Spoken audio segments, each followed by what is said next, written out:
What if some of that shit is so big?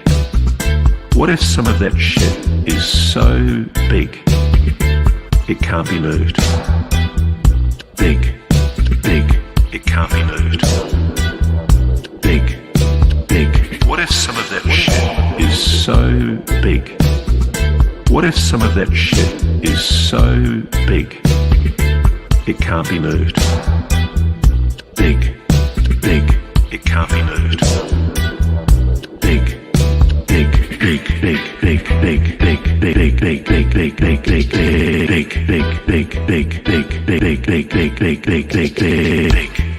in a country outside of the United States of America. Big. In a country outside of the United States of America. In a country outside of the United States of America. Big. In a country outside of the United States of America. Big.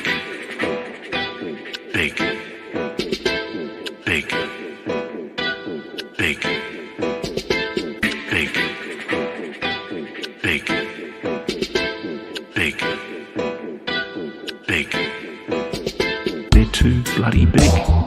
They're too bloody big. So big. They're too bloody big. They're too bloody big.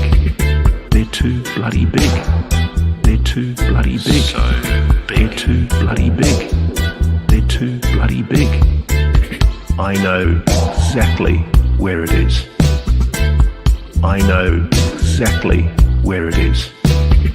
But it was bollocks big. But it was bollocks big.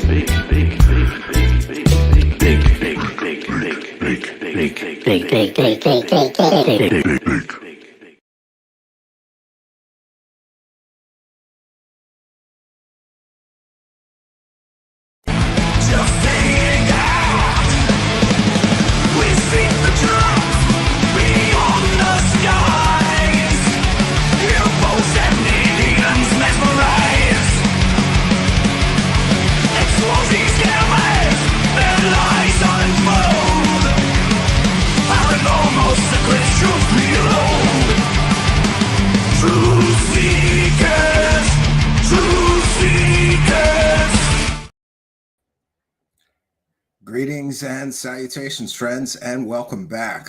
I don't know about your weekend, but I had a hell of a weekend. I spent some time at the new studio site. Everything is proceeding just slower than I would like, but that is the way of life. So lately I've been thinking that slow and steady wins the race. Just keep trucking ahead. Also made significant progress on our new set. Yesterday, I keep saying every week, I hope to debut it this week. We'll see what happens. We want to welcome all of you. Tonight we'll be doing a very special report on the people who are actively promoting, and some would say profiting from, in some cases, uh, alleged UFO whistleblower Dave Grusch. And I use the term alleged UFO whistleblower because I'm of the opinion that if you won't provide evidence for your claims, you're not blowing the whistle. We have seen people like Edward Snowden in the past who provide a mountain of evidence along with what they're claiming. David Grusch so far has somebody told me, and I interviewed 40 people. And this is the kick the can game. When are we going to get to hear from those alleged 40 witnesses, firsthand witnesses to alien crash retrievals, perhaps even alien bodies? We did this series here on UFO whistleblowers of the past. We called it a not so brief history of UFO whistleblowers. We have parts 1 and 2 in our archive here. I am also, I had hoped to air it by now, busily creating a not so brief history of UFO crash retrievals. But before we do that, I thought this particular subject should jump the gun here as we evaluate the claims of a so-called whistleblower.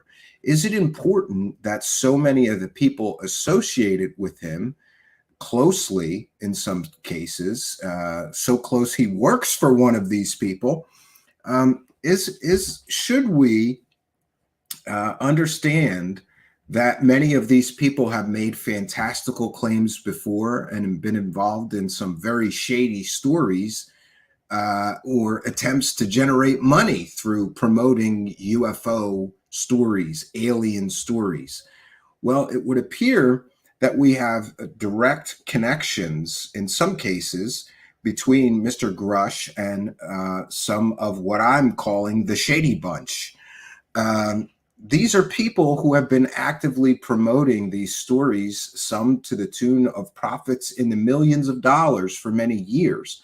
But one thing you'll find is that despite the incredibly sensational claims, despite the fantastical stories, most of these people, and again, all are either directly or indirectly associated with Mr. Grusch, they don't come through with the evidence. Are we not? I have heard that we are the sum of our friend group. If you are hanging out with losers, you're not going to be very successful. But if you surround yourself with highly successful people, you have a better chance of being successful. So who has Mr. Grusch surrounded himself with? I have been busily watching as the connections between Mr. Grusch and well-known UFO profiteering hucksters has been revealed slowly. And one might ask themselves, wouldn't it have been a direct and more honest approach for Mr. Grusch to introduce himself and to honestly say, I've been hanging out with all of these people at UFO conventions and Star Trek conventions, and they've been giving me information, some of which I have repeated in either my interviews or other public appearances. There was a few pieces in foreign news outlets, which is very curious considering he's, going after the United States for being transparent. Why would you not give interviews to people like, Stephen Greenstreet from the New York Post? In fact, he hung up on Stephen Greenstreet when Stephen Greenstreet called him and wanted to ask him some questions. This is very troubling, but I think that I have been saying this time and time again, through the lens of history, we should view fantastical claims.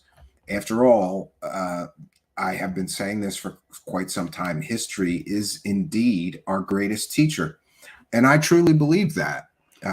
If we look at the history of all of these people that he's either working for, working with, perhaps providing information to, or they're providing information to him, as we evaluate those people, we might get a better understanding about what is likely to happen here. After all, if all of his close friends, associates, and coworkers have made absolutely fantastical claims about UFOs and aliens, and yet not proven those claims to be true or real with tangible evidence, I think that says a lot about Mr. Grusch and how this story may indeed unfold. We want to take a moment to recognize the live chat and make sure you get a beverage. We have a lot of information to share with you tonight. We are going to be going over some history and providing perspective about some of the people that are very closely associated with Mr. Grusch, or that Mr. Grusch is working with or for, or yeah, we're going to get into it, friends. So tonight is a not so brief history of the people promoting David Grusch. We can see Mr. Jeremy Corbell and Mr. George Knapp sitting directly behind him while he gives congressional testimony. Jeremy Corbell has claimed that he helped organize that hearing. And one might ask themselves, why is a so-called documentary filmmaker who has been promoting, in my view, fake stories for many years to the tune of millions of dollars, why is he allowed to organize a congressional hearing? What part did he have in that? And these are the list of characters we'll be covering tonight. If there is sufficient demand for it, we may do a part 2, because I want to be very clear. This is not all the people that are promoting David Grusch. Other people are as well. But I thought that there's this common thread through Hal Puthoff, Stanford Research Institute, and others included in his current circle of people. There's a direct thread from the Stanford Research Institute and CIA experiments into psychic spies, then on to the Bob Bigelow connection and the study of Skinwalker Ranch. Hal Puthoff, Eric Davis, heavily connected to that. And of course, Jay Stratton, heavily connected to that. Someone, in my view and opinion, defrauded the United States government for $22 million to study poltergeist, werewolves, ghosts and goblins, as well as UFOs at Skinwalker Ranch. These are people that were directly involved in that. And in fact, Hal Puthoff is one of the people who arranged for the sale of Skinwalker Ranch between former owner Bob Bigelow, who took that $22 million in a sweetheart no-bid contract. Nobody bid. Nobody bid for that contract. They just gave Bob Bigelow $22 million to study his own ranch. And they came up with lots of reports of dino beavers and poltergeists and spooky stories, but no evidence. And of course, Hal Puthoff and Eric Davis were directly involved with that, as was Jay Stratton. And of course, George Knapp and Jeremy Corbell both made, George Knapp made books, Jeremy Corbell a film about Skinwalker Ranch. There is a sort of profiteering motive and connection between all of these people who are surrounding Dave Grusch right now and heavily promoting his story. I think that history matters. So we are going to get into it, friends. Before we do that, we want to welcome all the live chat members and people listening all over. We're currently on Rumble, Facebook Live. Welcome to the Twitch chatters. Welcome to the YouTube chatters. And the people watching on Twitter as well, or our Facebook Truth Seekers page. Welcome one and all.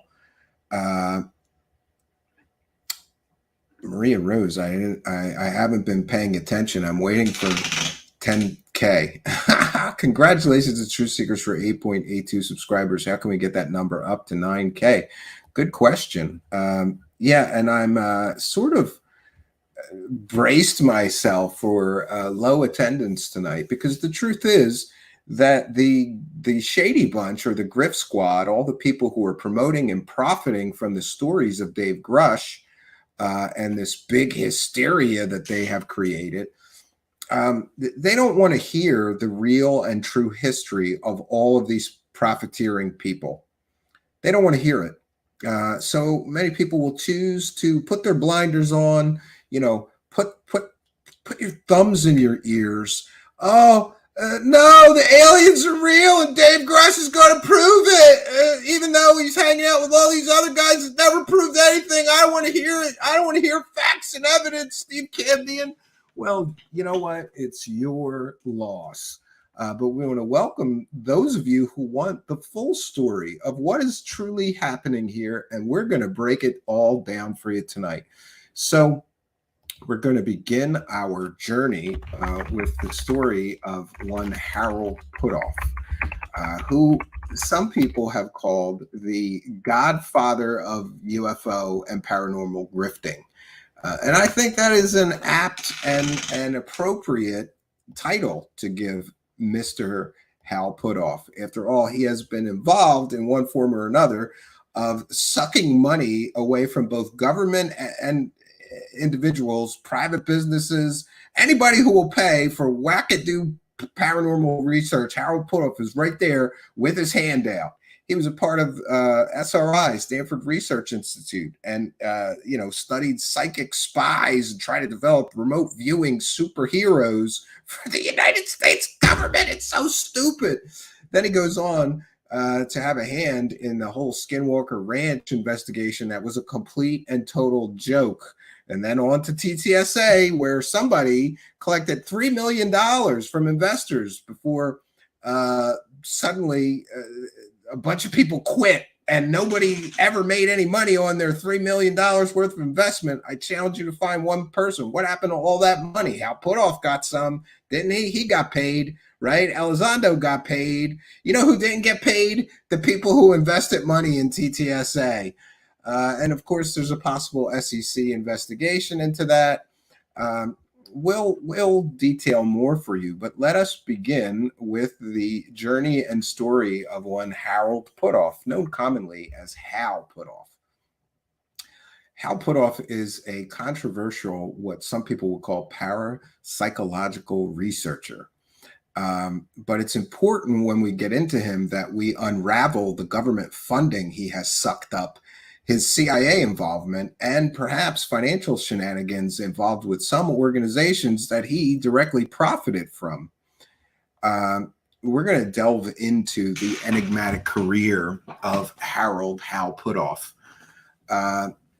And we're going to talk about his involvement in controversial parapsychological research, particularly during his tenure at Stanford Research Institute. A lot of people don't know Stanford Research Institute is not directly connected to Stanford University. And myself and many other people believe that they use that name in order to project an air of academic and scholarly credibility, which is truly not there.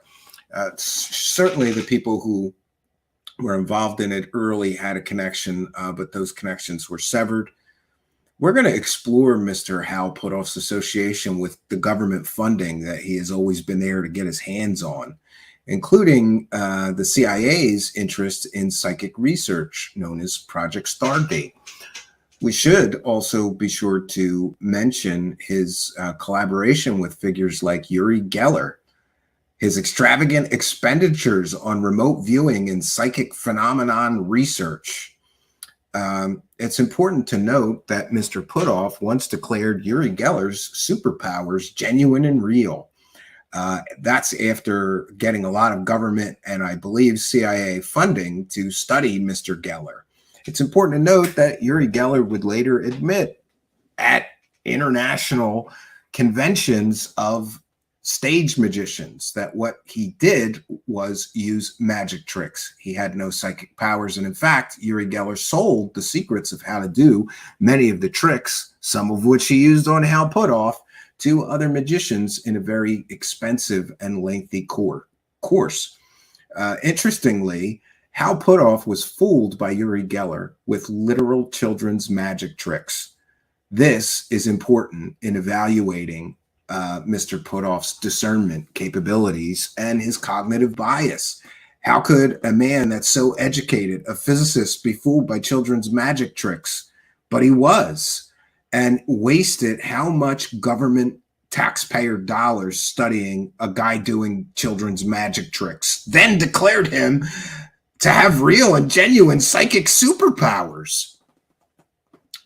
We should also mention his involvement with To the Stars Academy and highlight potential financial irregularities and the possibility of a Security and Exchange Commission investigation into To the Stars Academy.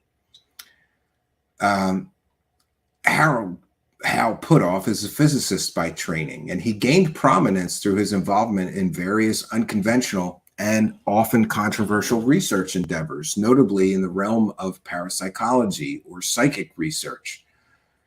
But we're going to aim to critically analyze Mr. Puthoff's career and focus on his work with the Stanford Research Institute, as well as his collaboration with the CIA and other governmental agencies, and his financial dealings within the paranormal research community.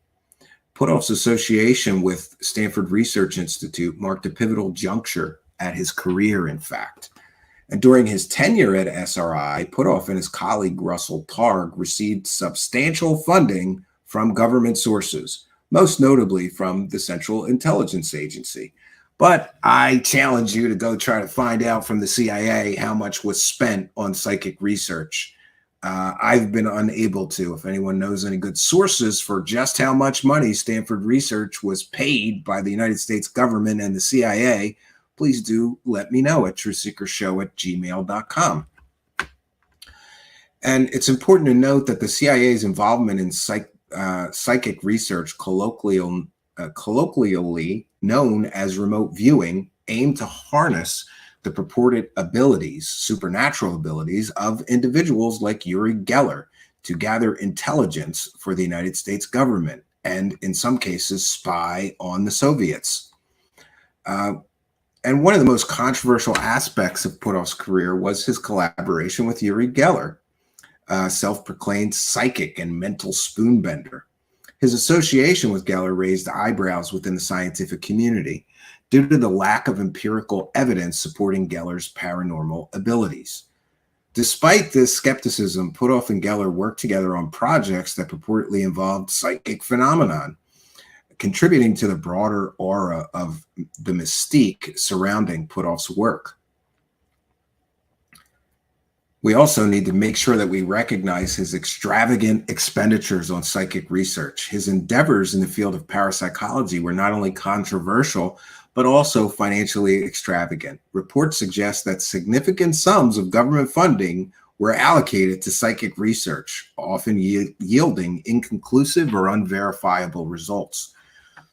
Some critics argue that these resources could have been better utilized in other scientific pursuits, raising concerns about the responsible allocation of public funds and how Puthoff's hands literally in the cookie jar of government funding for what some people would call nonsense.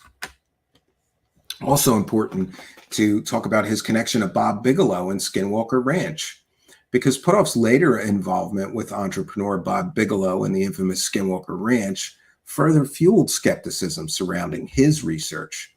And the collaboration aimed to study paranormal phenomena, including UFO sightings and alleged encounters with otherworldly entities, which included werewolves.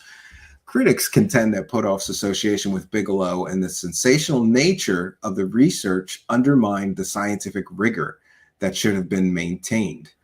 I think it's important that we recognize that Mr. Puthoff has been taking money, and what has he proven? Decades and decades, Mr. Hal Puthoff has been taking money, both from government sources, CIA sources, private individuals. Hey, if you want to study psychics, get out your wallet. It's going to cost you, but Hal Puthoff will be right there to do that work. So next, we have to mention his association and employment with To the Stars Academy, and perhaps some financial shenanigans involved with that.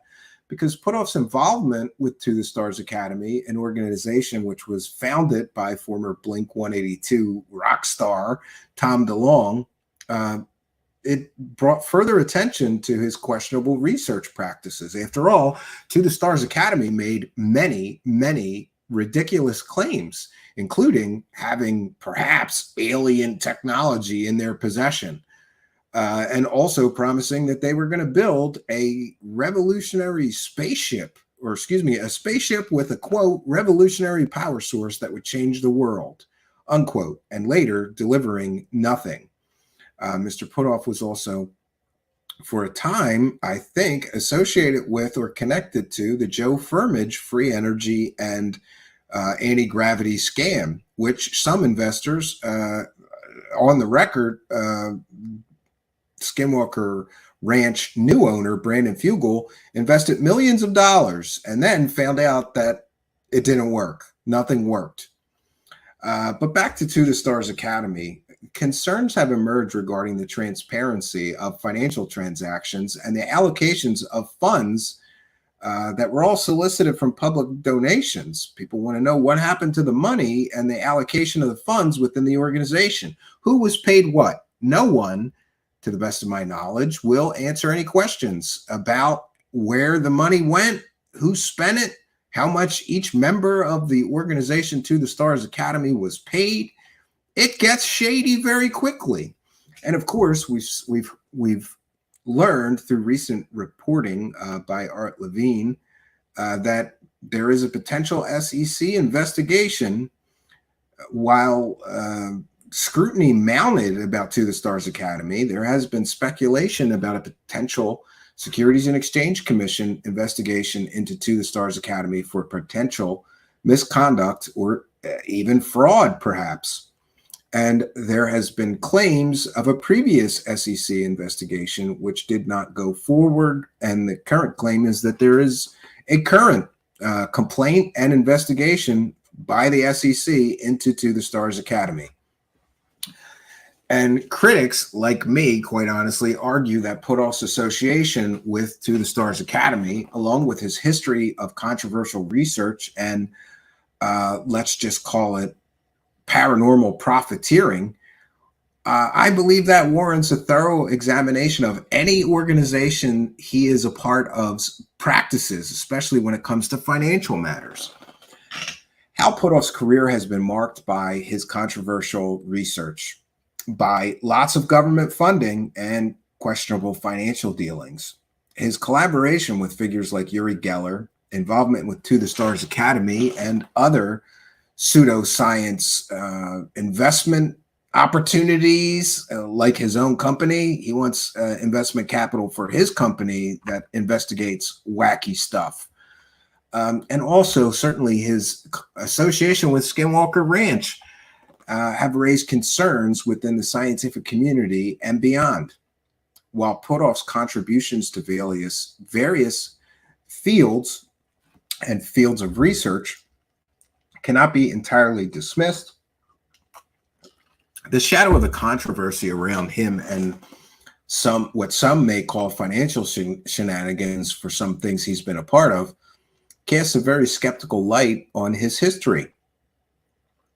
I believe that further investigation and critical analysis are essential to fully understand the implications of Putoff's work and his perhaps influence on David Grusch.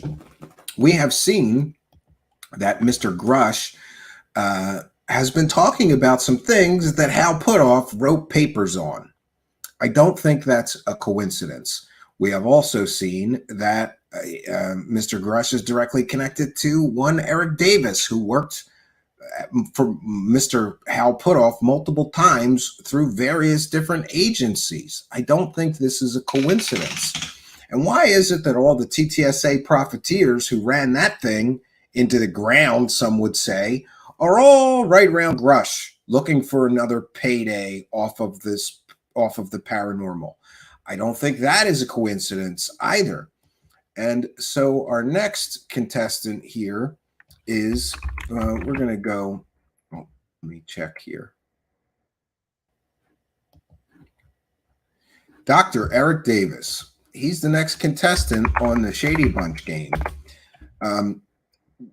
Dr. Eric Davis directly mentions Mr. Grusch before Mr. Grusch became public, and even claimed that David Grusch was basing some of his opinions on projects that Eric Davis has been a part of. Certainly, also, Mr. Davis has been a controversial figure who's made many, some would say, out of this world. Others would say incredibly fantastical claims of alien back engineering program and things recovered. He famously made a statement 3 years ago in a New York Times article claiming the government was in possession of alien technology. And to this day, Mr. Davis has not proven any of his claims or provided any evidence for these very, very bold and fantastical claims. He has also been involved in the so-called Wilson Davis notes, but won't talk about them. It's top secret. The Davis Wilson notes are a joke to me. When the primary actor in the notes comes out and says, these are a work of fiction. I may know Eric Davis. I may have met him, but I wouldn't know him to see him. You know that the story is fake. And of course, that story was promoted by many of the same people on our list tonight. And of course, many profited from that story. It's a big UFO circle jerk. That's what it is. Here's a shot of Eric Davis, if anybody is unaware. Interestingly, Mr. Davis is another person directly connected to Dave Grusch, even claiming that Dave Grusch is basing some of what he's saying off of programs that he's been a part of, but he can't talk about it. It's all top secret. You ever notice that? Oh yeah, the aliens are definitely here, and I worked on the program, but I can't speak directly about that. It's all classified. It's this game of kick the can, right? When you ask these people for evidence of their claims, they make excuses. They don't deliver. They have a history of not delivering. So as far as Eric Davis, will unveil some of his controversial claims and speculative research in the realm of alien technology and the paranormal. We'll delve into his work and assertions made by Dr. Eric Davis, a researcher known for his association with Dr. Hal Puthoff, and his controversial claims. Eric Davis gained attention in both scientific and public spheres for his involvement in various speculative research areas, particularly those related to wormholes and advanced theoretical propulsion. He's a physicist. Some of his claims have been related to extraterrestrial technology and paranormal phenomenon. He famously said that people don't understand UFOs because poltergeists are always associated with UFOs. That's right. UFOs have some connection to ghosts. What is his evidence for that? A ghost followed him home from Skinwalker Ranch. This is the quality of the wackadoos that are surrounding David Grusch. And, my aim is to just critically assess, maybe help you guys think through this. We have to critically assess and work our way through the controversial claims put forth by Dr. Davis. And there have been many claims of aliens and alien technologies and crash retrieval programs. What evidence has he provided? None.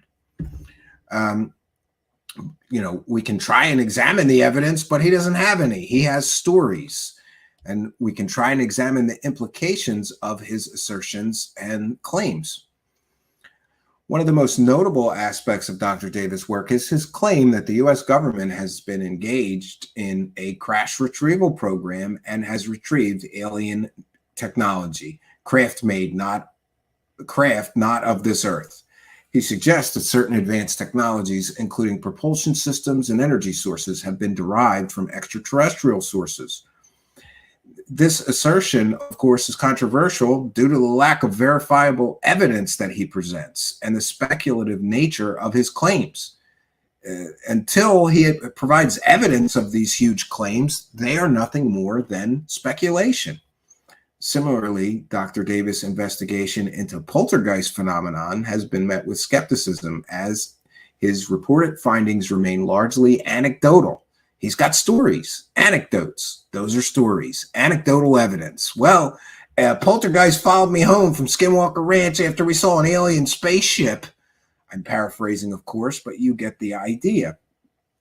Then, of course, we get to something that I feel very strongly about, and that is the Wilson Davis notes. All the Wilson Davis notes that you need to know is that according to notes written by Eric Davis, Dr. Stephen Greer, a known UFO profiteer, had a meeting with Admiral Tom Wilson and Edgar Mitchell. The only reason he got the meeting is because Admiral Tom Wilson was being respectful to Edgar Mitchell, a former astronaut.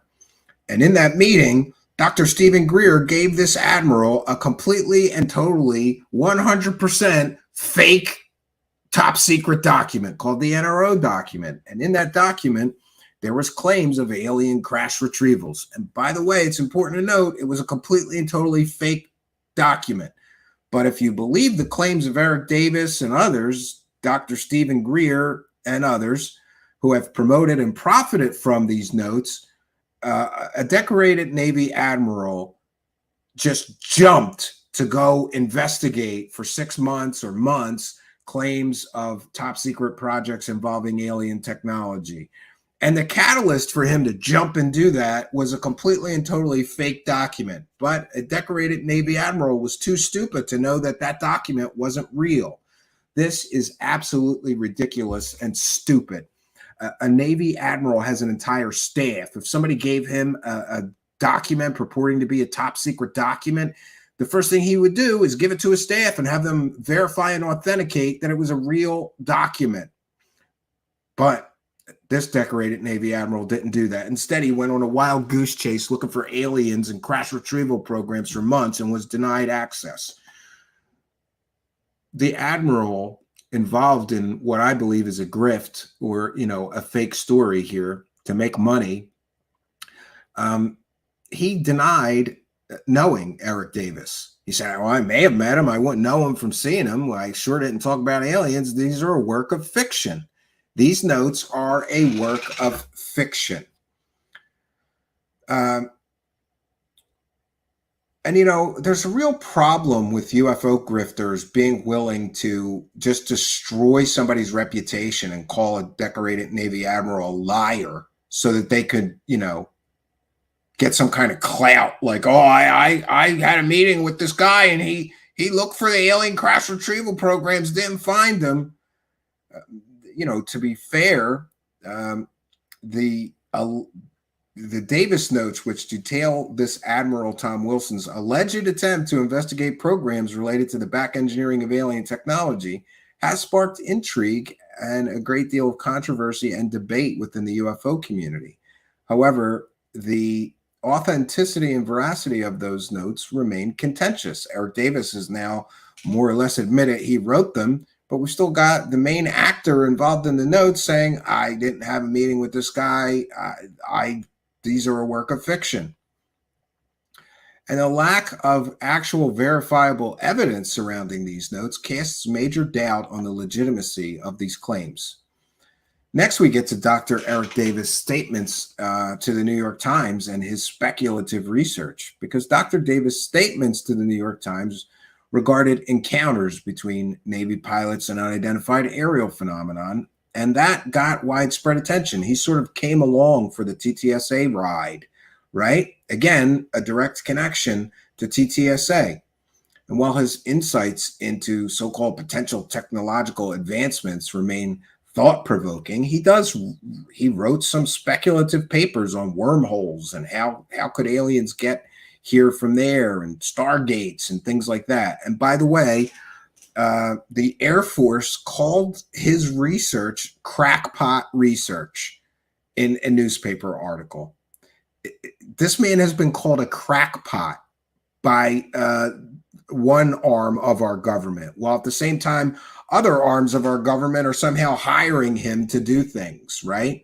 And again, money plays an important part in Dr. Eric Davis' promotion of alien and exotic technology. Dr. Davis' forays into topics like black holes, stargates, and faster-than-light travel do raise some eyebrows within the scientific community. After all, speculation is a part of science. But without detailed experiments to prove any of his theoretical physics, they're more stories, anecdotes. And these subjects often fall outside the bounds of established scientific paradigms, even cutting edge research. Dr. Davis' involvement with paranormal research, including poltergeist investigations, Skinwalker Ranch, and other claims, add a layer of complexity to his scientific credibility. I think we have to view things through a total lens. It's the lack of empirical data and reliance on, again, anecdotal accounts hinder the rigorous evaluation of his claims. I would argue that Dr. Davis' willingness to explore unconventional topics may compromise the scientific rigor required for a real or meaningful investigation into whether his claims are real and true and factual or just wackadoo stories. His work in the realms of alien technology, paranormal phenomenon, and speculative physics presents a perplexing conundrum for public discourse. After all, how can we take him as credible if he's talking about ghosts following him home from a spooky ranch in the form of Skinwalker Ranch? While his contributions, I recognize, to theoretical physics and unconventional research are not without merit, the lack of evidence and speculative nature of his claims warrant more critical scrutiny. Remember that Dr. Eric Davis is one of the people that apparently is feeding information to Dave Grusch, or was feeding him information before he began making these claims. Here we have Dr. Davis, who made these claims of the government being in possession of non-human technology 3 years ago, and also being involved in this notes that many people, these Davis Wilson notes that many people believe are just another story to make UFO dollars. Again, all unproven claims. It's been years since he made the claim to the New York Times. Where is the evidence? Next, of course, we get to one Luis Elizondo. But before we do that, we'll check in with the live chat. Good to see so many people here. We have great turnout tonight. If you're just joining us, you are watching or listening to Truth Seekers, and we are going over the not so brief history of the people promoting Dave Grusch and his stories. Next, of course, we get to Lou Elizondo, who should be no stranger to this show. Everybody knows how I feel about him. Oh, before we do that, let me go over back to I had something to share from Stephen Greenstreet about Mr. Davis, and I think is important. So we'll get that going. 1 second. Oh, and before we do that, I'm going to share two things. Before we get too far in the weeds, I apologize. My notes are a mess here. The Soul Foundation for Advanced Studies is likely a reference to the legendary Institute for Advanced Studies. So here is another connection to Hal Puthoff, the agent of record for the nonprofit of Nolan that Grusch is part of, and their registered patent is listed as Ignite. Ignite has their senior VP and chief strategy officer listed as Joseph Donato, a known associate of Lou Elizondo. So there's all these connections. Dave Grusch is working for Gary Nolan.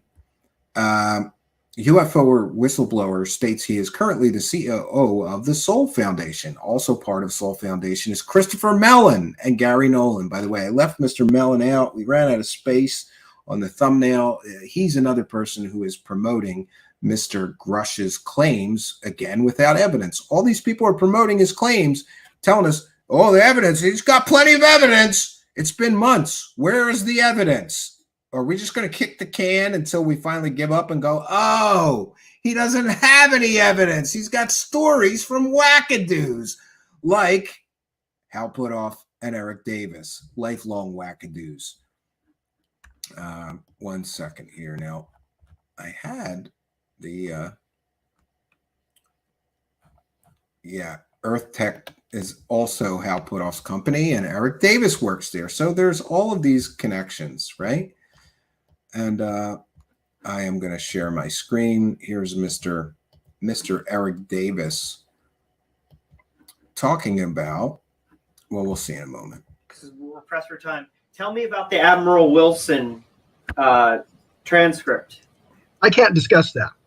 You can't discuss. I'm not at liberty to discuss it. He's not at liberty to discuss it. His names are all over it. Why would he not confirm or deny that he wrote those notes until years later? It's because of the kick the can game, friends. You give as little evidence as you have to promote the mystery and make all the money, and you don't give details until you're forced to. Because you're all over the. Oh, I know. All over it. Yeah. They were leaked out of Ed Mitchell's estate. There's nothing I can say about it. There's nothing he can say about it. It's all top secret. But yet, the DOD cleared David Grusch to talk about alien bodies and UFO crash retrieval programs, which by definition means that those things are not classified. So why can't Eric Davis talk about it? Is it because this was a big bluff and he knows the story is fake and he doesn't want to give any more details? This is where we really get into the weeds with some of this stuff. But it's enough to say that these people who are all closely associated with Grusch, and some of which are promoting or profiting from his stories, have been doing this for years and never proving anything. So maybe, just maybe, we need to temper expectations, right? It may be important to temper expectations. And then we get to Mr. Lou Elizondo, who has ran an imaginary Pentagon UFO program in the land of make-believe that was funded to $22 million. And it was a secret program, and he was the director of it. All of these details were given in a New York Times article some years ago, and that all turned out to be factually inaccurate. Later, Mr. Elizondo would have to admit in his own statement to the Inspector General when he was complaining, he was complaining like, I'm trying to pretend I'm running a UFO program or that I did for the government, and you people are saying that ain't true. In that complaint, he had to admit that this program he claimed he run was not a program. It was an activity, an unfunded activity that he did in his spare time, and he had no direct responsibility for the Pentagon actually dealing with UFOs. How much money has Elizondo made? And in my view, he should give it all back. If he can't prove that he was all the things he claimed when he took the TV show deal, the TTSA money deal, the book deal, maybe he should have to give all that money back unless he can prove the original claims he made to the New York Times. After all, Mr. Elizondo was the primary source of that article. So if he didn't lie to them about what he did for the Pentagon, who lied to them? These are important things. And of course, we also have Brian Bender, who claims that Mr. Elizondo has groomed Dave Grusch for his new role as a so-called whistleblower. Great. So we have somebody who lied to the New York Times, manipulated all the information so that he could get TV show deals and documentary deals and book deals and speaking fees. We have that guy teaching the new guy how to do that. Is that what's going on here? Lou Elizondo has been a central figure in the UFO community, I think unfairly, for years. After all, his original story is a complete and total lie. And he's known for his claims about a $22 million secret Pentagon UFO program, the existence perhaps of extraterrestrial beings, and his involvement with organizations like To the Stars Academy. He's made some incredibly controversial statements in public, never proven anything. And then there is his alleged use of sock puppet accounts, his manipulation of the UFO community, financial gains from TV show deals, speaking engagement, book deals, money from To the Stars Academy. Nobody knows how much he got from To the Stars Academy, but I guarantee that he made more money off of To the Stars Academy than any of their investors did. And maybe the SEC investigation will force him to disclose how much of that money raised for TTSA was he paid? There is we're going to be talking about scrutiny when it comes to Mr. Elizondo. He's the guy grooming the new guy. We have to scrutinize him and his previous claims. Lou Elizondo did capture the imagination of UFO enthusiasts and some members of the wider public with his bold assertions about UFOs and extraterrestrial phenomenon. But of course, we have to highlight his false claims of a $22 million secret Pentagon UFO program he was the director of, because that's one of the most contested aspects of Elizondo's narrative, is his assertion of having run a $22 million Pentagon UFO program that he was the director of.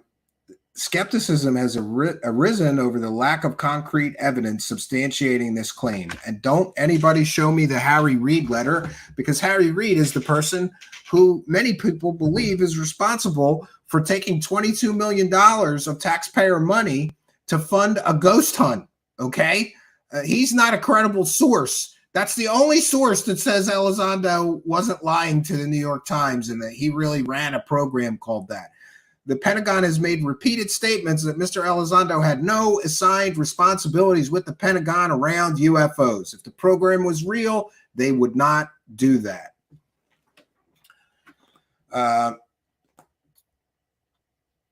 So there's a lack of concrete evidence to substantiate his original claims. And where is the explanation? Is this claims going to change now? Oh, well, I did that in my spare time. I didn't really have $22 million program, and I wasn't the director of that program, because that would imply that was a full-time job for me at the Pentagon, and the Pentagon said that wasn't my job.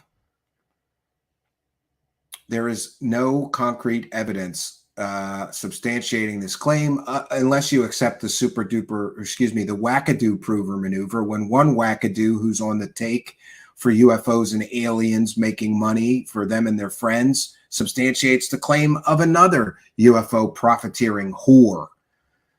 There is a severe discrepancy between Elizondo's portrayal and official statements from the Pentagon. Elizondo's assertion that some unidentified flying objects may have extraterrestrial origins has garnered both fascination and skepticism. Some critics, like myself, point to the absence of empirical proof supporting his claims or actual evidence. Again, what do we get? Stories. Are we getting the theme here now? This is what you get from all these people. You get stories. But those stories, even though they're purported to be true, the proof that they are true never seems to materialize. And in fact, the stories fall apart sometimes over time and under scrutiny. The assertion that humans are not alone in the universe raises questions about the level of evidence required to make such extraordinary claims.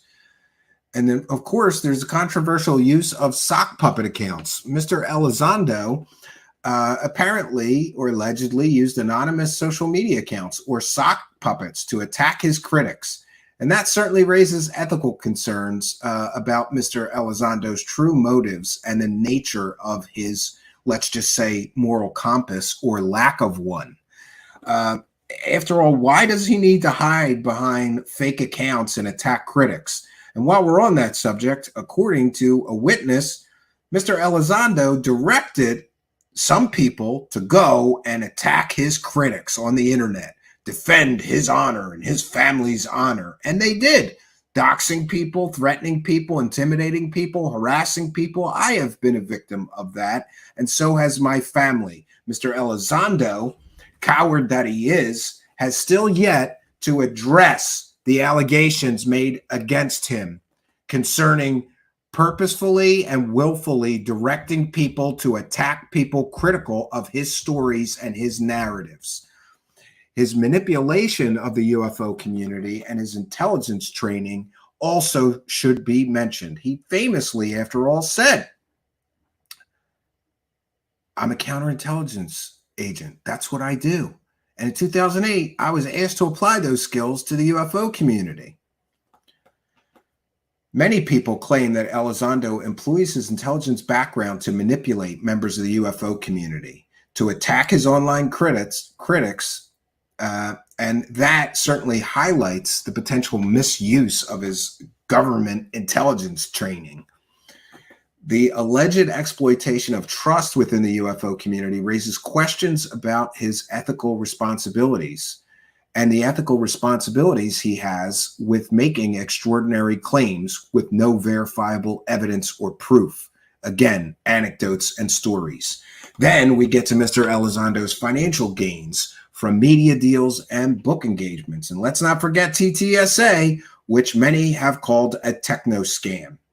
Reports of Elizondo securing television show deals, speaking fees, and book deals based on unverified or exaggerated claims underscore the commercialization of his UFO for-profit narrative.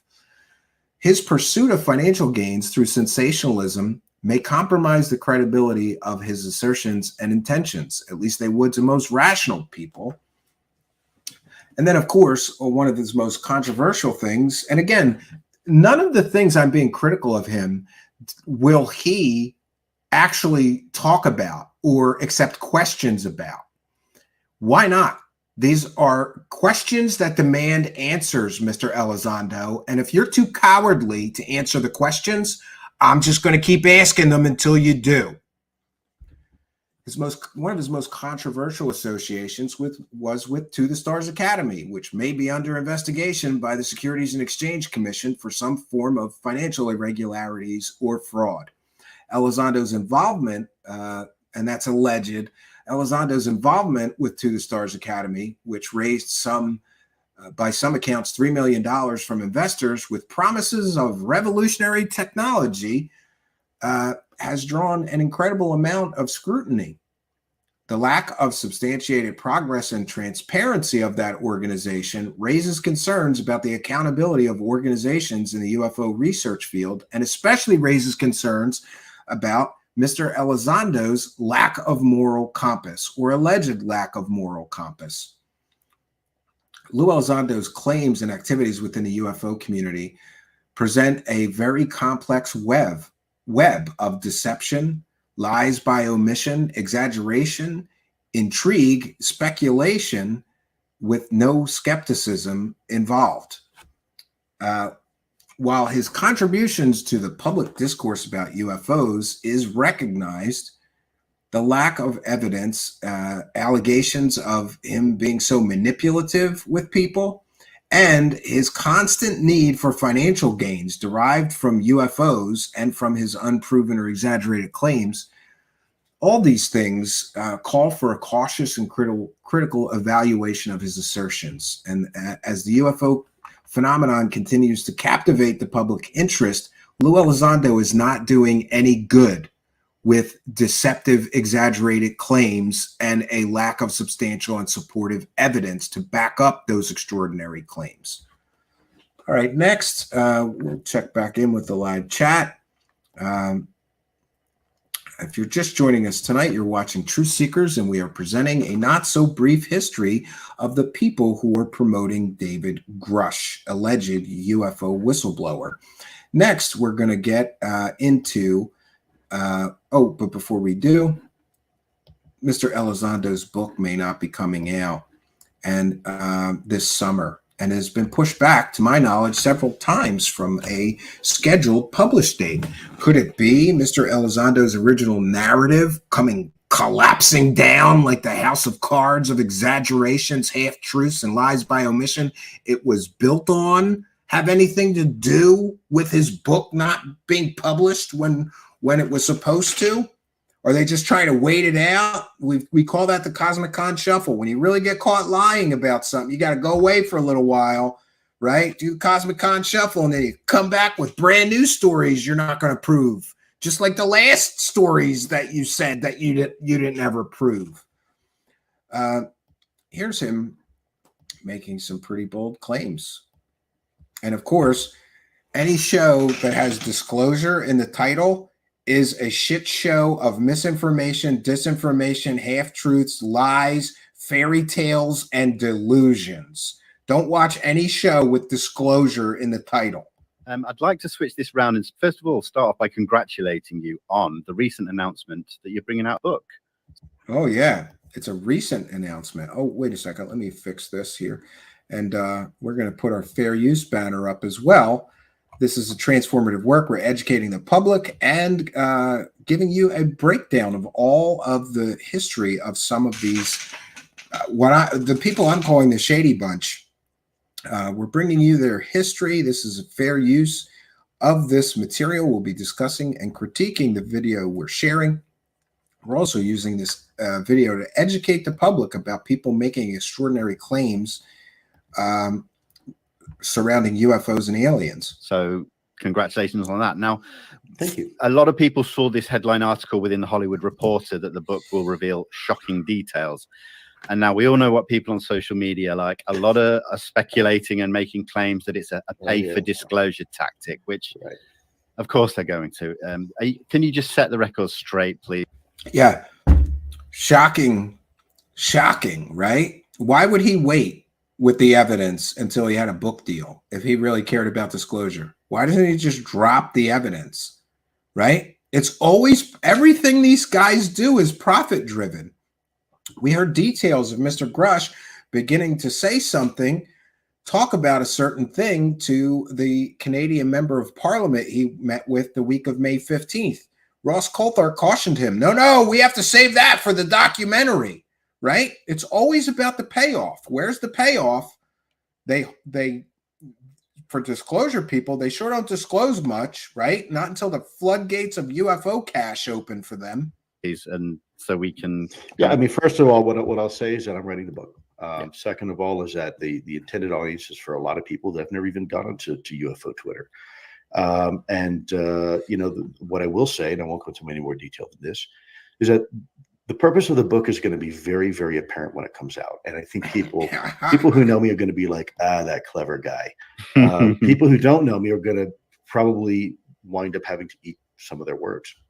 You know, it's funny to watch social media and people go way out on a limb and start making speculation, wild speculation. It's a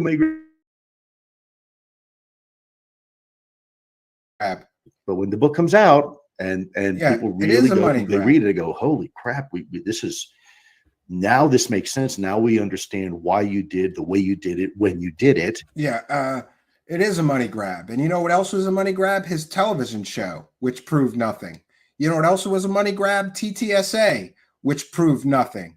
$3 million people invested in that company. They got nothing back, but he made money. Tom DeLonge and his sister made money. Hal Puthoff made money. I believe Gary Nolan may have made money, right? And other people involved in TTSA like Christopher Mellon, they all made money. What about the investors that were left holding the bag and never got anything for the money they gave these clowns? Will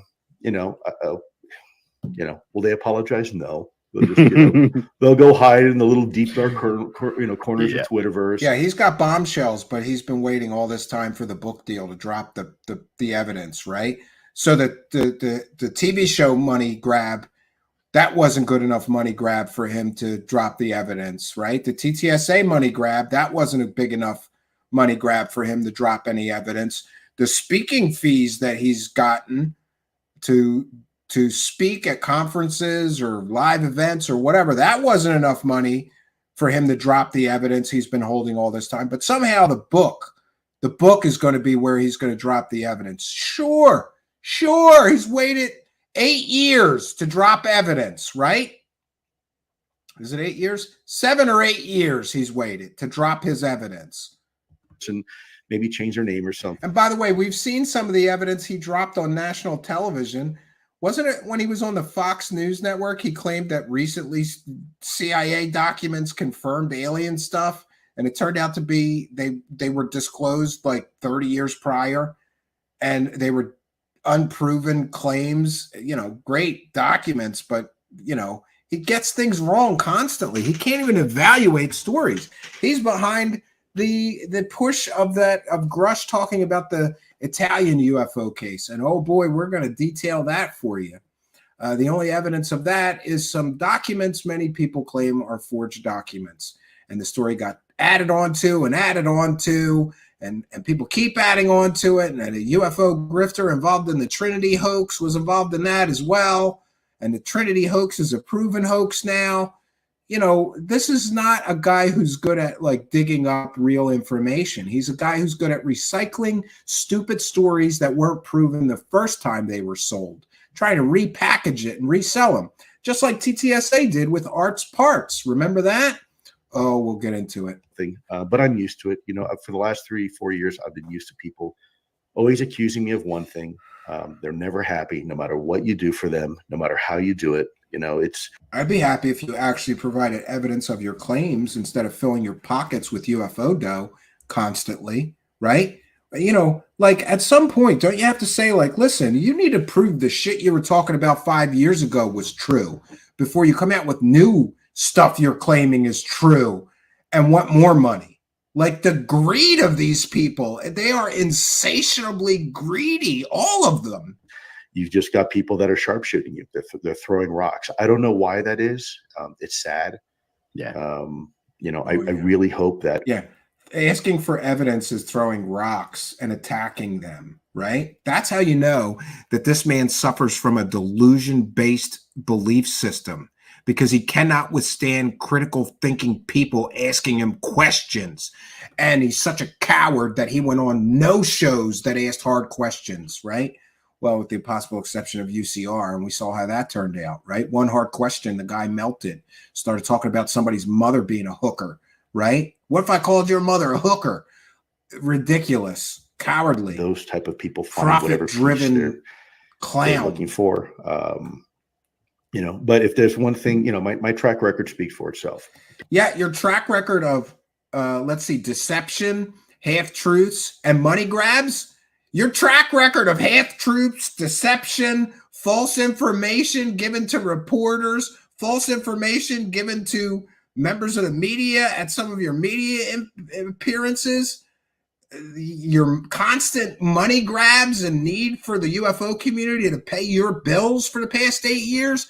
Yeah, that track record is clearly established. But you know what he doesn't have a track record for? Coming with any evidence. No evidence. No, just stories, more stories. People should know me now at this point that I'm not a money grab kind of guy. I do think very deliberate. Yeah, because people who aren't money grab guys don't go after television show deals. By the way, he tried to go after another television show deal with HBO with Jeremy McGowan and UAPX. That didn't work out for him. People who are not interested in money grabs don't go out looking for book deals, speaking fees, salaried positions with startups that claim they're going to build a spaceship with a revolutionary power source that'll change the world, and accept money from investors that never get any of their money back. Does that sound like somebody's not interested in money grabs to you? Really, very strategically. And again, I think the book is going to serve a very specific purpose. And I think people are going to be delighted when it comes out. You know, that's where we are with that. I'm not going to go into much more detail than that. Yeah, you got to buy the book before he'll give you any details. He's got to get the money before you hear any of the information, because this way, you know, buyer's remorse, buyer beware, no refunds, right? If you give him the $20 for the book and it's just more stories, he's already got your $20. He doesn't care what you think. But I think it's going to be very, very eye-opening. And I think people are going to come back and say, holy cow, wow, that was exactly the way to do it. And by the way, it's my narrative. So, you know, when I sit there and I it's my narrative, do an interview on a like a major news media, these are like 2 to 3 minute sound bites. Yeah. And it's not it. And by the way, I don't control their editing. This is blame those people for things that you've said that you've never provided evidence for. It's the editor's fault. It's totally the editor's fault, friends. It has nothing to do with him. And remember, Dave Grusch is making claims of recovered alien technology. Dave Grusch is also making claims of materials in the possession of the United States government that purportedly comes from aliens. But we have to remember that Lou Elizondo made all those claims before with TTSA years ago. Then they collected $3 million and didn't prove shit. They didn't prove any of this. All of this has happened before, and it will all happen again, friends. But let's rewind a few years and see some of the fantastic claims of alien technology being made, right? We forget, right? The Atom Research Project. Oh, we got a whole warehouse, right? We got a whole warehouse, and we're going to fill it with alien crash retrievals and UAP crash retrieval technology. And all they had was Art's parts. Long debunked garbage story from Linda Moulton Howe that even Art Bell said was nonsense. Well, yeah, when I reflect upon what we've been able to accomplish, I sit here and kind of go, yay, and say, Steve Justice, Mr. CIA, yeah. because the expectations. Oh, look, that's Hal Puthoff making claims of material in possession for the Atom Research Project, which may be alien, right? Are huge when the expectations. We've got Hal Puthoff, Steve Justice, Lou Elizondo, all making these claims before that Dave Grusch is making now. Are extremely high. Who might his sources be for his adamant belief that the United States government has crash retrieval programs and recovered technology that may come from non-human entities? All of this was claimed before while they were doing the TTSA money grab. Is this just TTSA 2.0 money grab? Performance has to follow. And so performing is key to me now. We have multiple samples now from multiple sources, ranging a wide variety of integrity. Even if the material goes nowhere, people are beginning to provide us things. Wow, that is. Did they prove that any of these things were alien? Did I miss the memo? Did I miss the New York Times article? Did I miss the major media announcing verifiable evidence and proof of extraterrestrial visitation in the hands of Luis Elizondo, Hal Puthoff, Gary Nolan, and other members of To the Stars Academy? Did I miss it? Did they ever prove these claims? These same claims are being made now, but on a grander scale. Welcome to TTSA 2.0, friends. More brilliant than we thought. And the money grab is going to follow this. The likes of this money grab coming up is going to be like nothing we've ever seen before.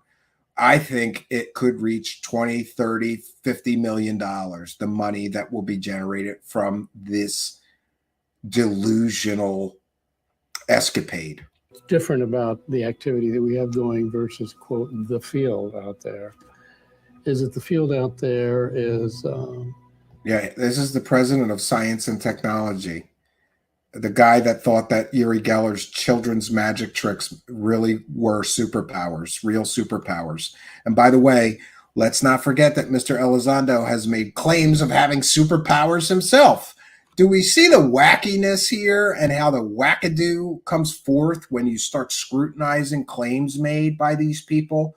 And I mean claims besides aliens. You mean aliens isn't enough? Let's throw some superpowers in there. To make this story really pop, we need somebody with superpowers, super psychic spy program superpowers. Elizondo made those claims to multiple people.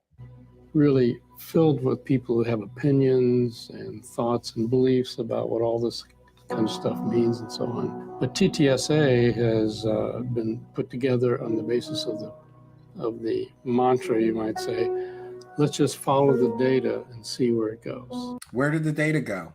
Where did the $3 million go? Let's follow the data. Why don't you release the data on all of these fragments that you guys promoted? And I get it. They're very careful. Oh, it's UFO, UAP material. We didn't say it was alien. You're implying that, of course, and you're promoting it as extraordinary, right? And Tom DeLonge famously went on Joe Rogan and made all kinds of claims about floating metal, you know, and all kinds of claims that were never proven. None of this was ever proven to be anything other than metal junk and trash. It is a bit like a fine art dealer, right? You're always looking for that lost Picasso. Chances are everybody comes to you and says, I have a lost Picasso, and it's probably someone's finger painting that they did in high school. But occasionally and rarely, and it only takes one time, you find that Picasso locked away in someone's attic or someone's basement and they didn't know they had it. my whole career. Oh yeah, they have a Picasso in the form of alien technology. Was about solving really hard problems. This is a hard problem from so many different directions. It's technically not understood, socially not understood. And so we're on an inflection point now of an opportunity to do something really, really, really different. Yeah, so it's interesting to see this stuff through the lens of time, right? Oh, wait a second. I have to go to YouTube to see through the lens of time, we can see that many of these claims that Dave Grusch is making have been made before. And the people making those claims collected millions of dollars based on those claims, right? And promised evidence was coming. This was 4 years ago, friends, that these claims were originally made. 4 long years ago. Where is the evidence of these claims made? And like I said, shouldn't they have to prove these claims before they come back to us with new claims and want new money for the new claims when they haven't proven the old claims with, and they got all that money before?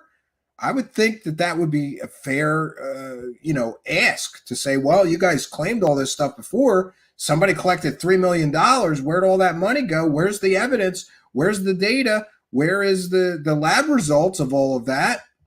And so I think that's why we have a chance of actually making real progress, because we will follow where the data leads us. I want to make sure. So where did the data lead? Where is the data? Where is the evidence? Where is the lab reports? Why didn't we ever get them? That I have a healthy dose of skepticism to make sure I'm not blindly accepting something because it's cool or neat or new or something like that. But the data supports the decisions that we make, the dots that we connect, the moves that we make. But I see a diligence being applied to this that gives me optimism that we stand a chance of being able to make some real progress. There's Linda Moulton Howe shown in the promo. I think that was just the back of her head. That's who they bought this garbage from. Some of these pieces of garbage that were never proven to be anything extraordinary. And that one person recreated. But not to the satisfaction of Linda Moulton Howe. A lot of people don't know this, but the arts parts that they're basing these claims off of. So again, we have Linda Moulton Howe made a boatload of money claiming that those pieces were aliens. Then they bought them for $30,000. So Linda Moulton Howe gets another money grab. She gets $30,000. They get to take those pieces and make similar claims and do their own money grab. Nobody proved that this stuff was extraordinary or alien in all of these years. But here we are, and now we've got Grusch making very similar claims about alien technology in our possession. But even grander claims, because now we've got claims of intact spacecraft. I think we may cautiously optimistic be, on the brink of something really new. We have to do this the right way. You were on the brink 4 years ago. Where's the evidence? Where's the data? Where's the lab reports? How much money did you collect based on this overhyped, over-sensationalized story that was based on somebody else who overhyped and over-sensationalized this story before you in the form of Arts Parts and Linda Moulton Howe? Remember I said all of this has happened before and it will all happen again?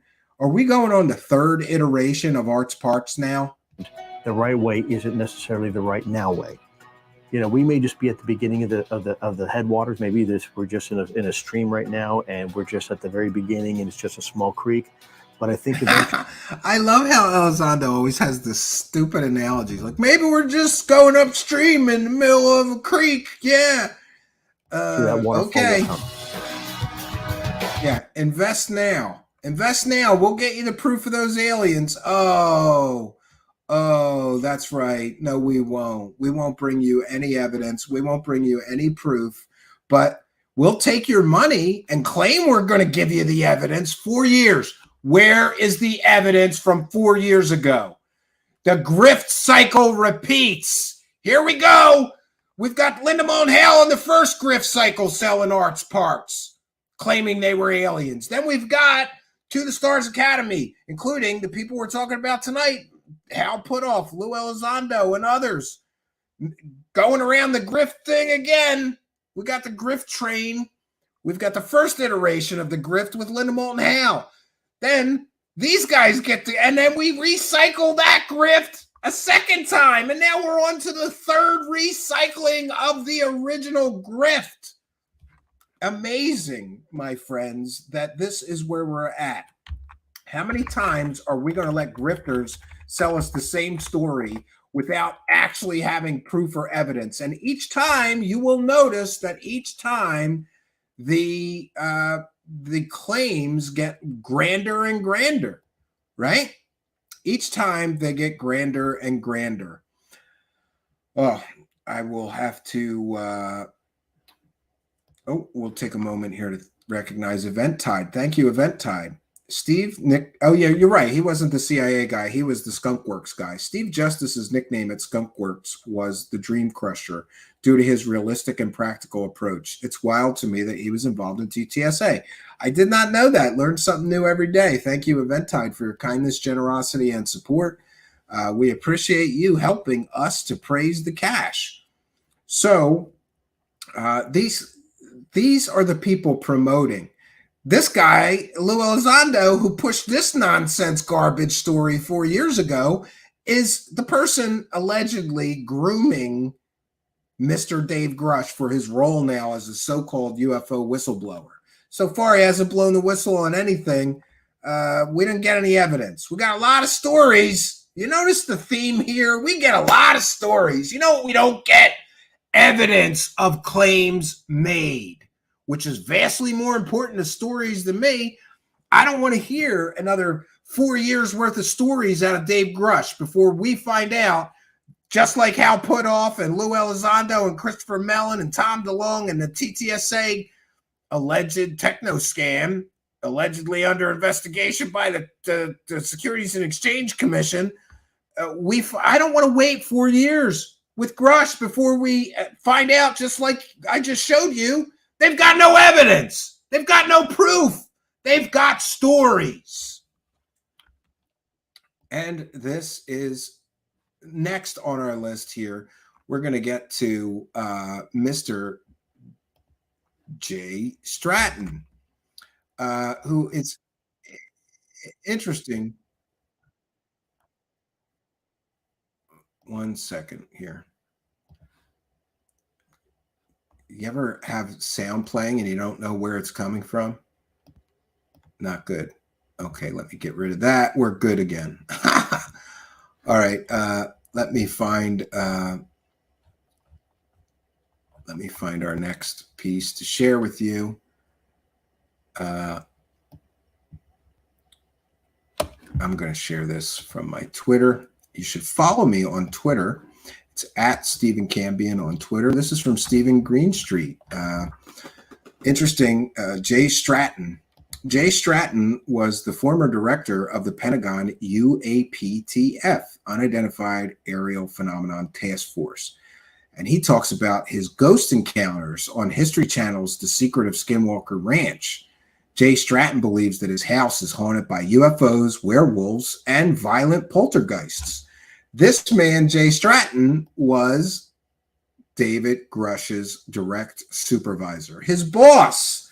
And I think when evaluating the claims of David Grusch, we probably want to know, we probably should recognize and want to know that his former boss in the job where he's investigating UFOs is Jay Stratton, again, former director of the Pentagon's UAPTF.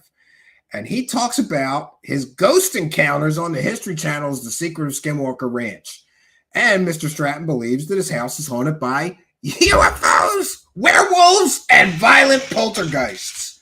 Can you say wackadoo? Can you say it? Repeat after me. Wackadoo. Wackadoo. This is one of the people promoting and perhaps soon to be profiting from Dave Grusch and his claims of alien spacecraft. This guy's cashing in big time. Cashed in with George Knapp with a book about what? Skinwalker Ranch. You notice how it's all connected? The Skinwalker crowd and the TTSA crowd, they're connected at the hip. Oh, it's like grifts of a feather. They grift together. That's what they do. I think it's important that we recognize that Mr. Jay Stratton has got a lot of profit-driven motives himself. Now he's a star of Skinwalker Ranch television show, and his book, he did a book, right, with George Knapp. So he has had a controversial involvement in UFOs. He's a former U.S. government agent and who makes many paranormal phenomenon claims, particularly in relation to his association with Skinwalker Ranch. He's made claims of ghosts, he's made claims of UFOs, and he's made claims of poltergeists. You know what he hasn't done? Proven any of his claims are true. Proven any of his stories are true. But that hasn't stopped him from cashing in on the Skinwalker scam and UFOs any chance he gets, right? We got a book deal. We got a TV show deal. Do you notice the pattern here?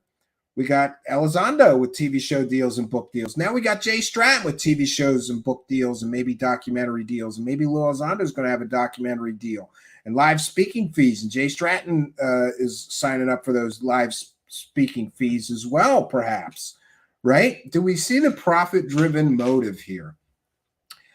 Jay Stratton, like a lot of the people we're covering tonight, has a lack of actual evidence. He has profit-driven motives, and his collaboration with figures like Bob Bigelow in a program aimed at investigating the paranormal is very suspicious, to say the least, considering all of the fakery and fraudery that was associated with that investigation. Stratton's contributions to the field cannot be dismissed entirely, but will examine and highlight the need for rigorous scrutiny and skepticism when evaluating claims from this man and perhaps claims from his former employee and underling in the form of David Grusch, former government agent. He garnered attention for his involvement with the paranormal phenomenon, particularly Skinwalker Ranch, and claims of otherworldly occurrences, again, including poltergeists, ghosts, and werewolves. And Mr. Stratton believes that his house is haunted by ghosts and werewolves. The so-called hitchhiker effect, right? Listen, those demons and those werewolves and those poltergeists and those ghosts, they followed me home from Skinwalker Ranch. This is the claims made by the former direct supervisor of David Grusch, this man, Jay Stratton. All right. Stratton's involvement with Skinwalker Ranch, which is renowned for its alleged but never proven paranormal activities, has brought him into the spotlight. His claims of encountering ghosts, UFOs, and poltergeists on the ranch have sparked intrigue, controversy, and serious debate among researchers. However, critics argue that his accounts often lack verifiable evidence, any data at all, any proof in the form of pictures, videos, etc. They also lack rigorous scientific documentation, casting doubt on the reliability of his claims and his testimonies. He, of course, is another person with a profit-driven motive. A consistent point of contention surrounding Stratton's narratives is the dearth of substantial evidence supporting his claims. Critics argue that his willingness to share sensational stories without comprehensive documentation or any scientific verification raises real concerns about the reliability and integrity of his accounts. Are they really true stories? If so, wouldn't they have some evidence attached to them? And why can't we get any evidence? Furthermore, many people, including myself, have made allegations of his profit-driven motives behind his storytelling. And that suggests a potential conflict of interest that may compromise the objectivity of the claims that he is making. After all, if you're getting TV show deals to tell ghosts and alien stories, aren't you going to come up with some more? I think that's a fair criticism of this man. Stratton's collaboration with entrepreneur Bob Bigelow in a program aimed at investigating the paranormal also drew scrutiny. While the program's intentions to explore unexplained phenomenon are commendable, critics question the rigor of the investigations and potential influence of profit motives on the research. We have heard Stephen Greenstreet detail in his reports that people would just fax Bob Bigelow fake stories about paranormal events happening at the ranch so that they could keep their paycheck. Was Mr. Stratton one of the people faxing fake reports of aliens and UFOs? The association with Bigelow, a figure with vested interest in paranormal ventures, raises serious concerns about his objectivity and the credibility of findings that he claims he has made. Jay Stratton's involvement with all of the paranormal phenomenon and claims he have made, particularly his association with the Skinwalker Ranch, claims of ghosts, UFOs, poltergeists, demons, hitchhikers, presents a challenging puzzle. Are we simply to accept extraordinary claims made with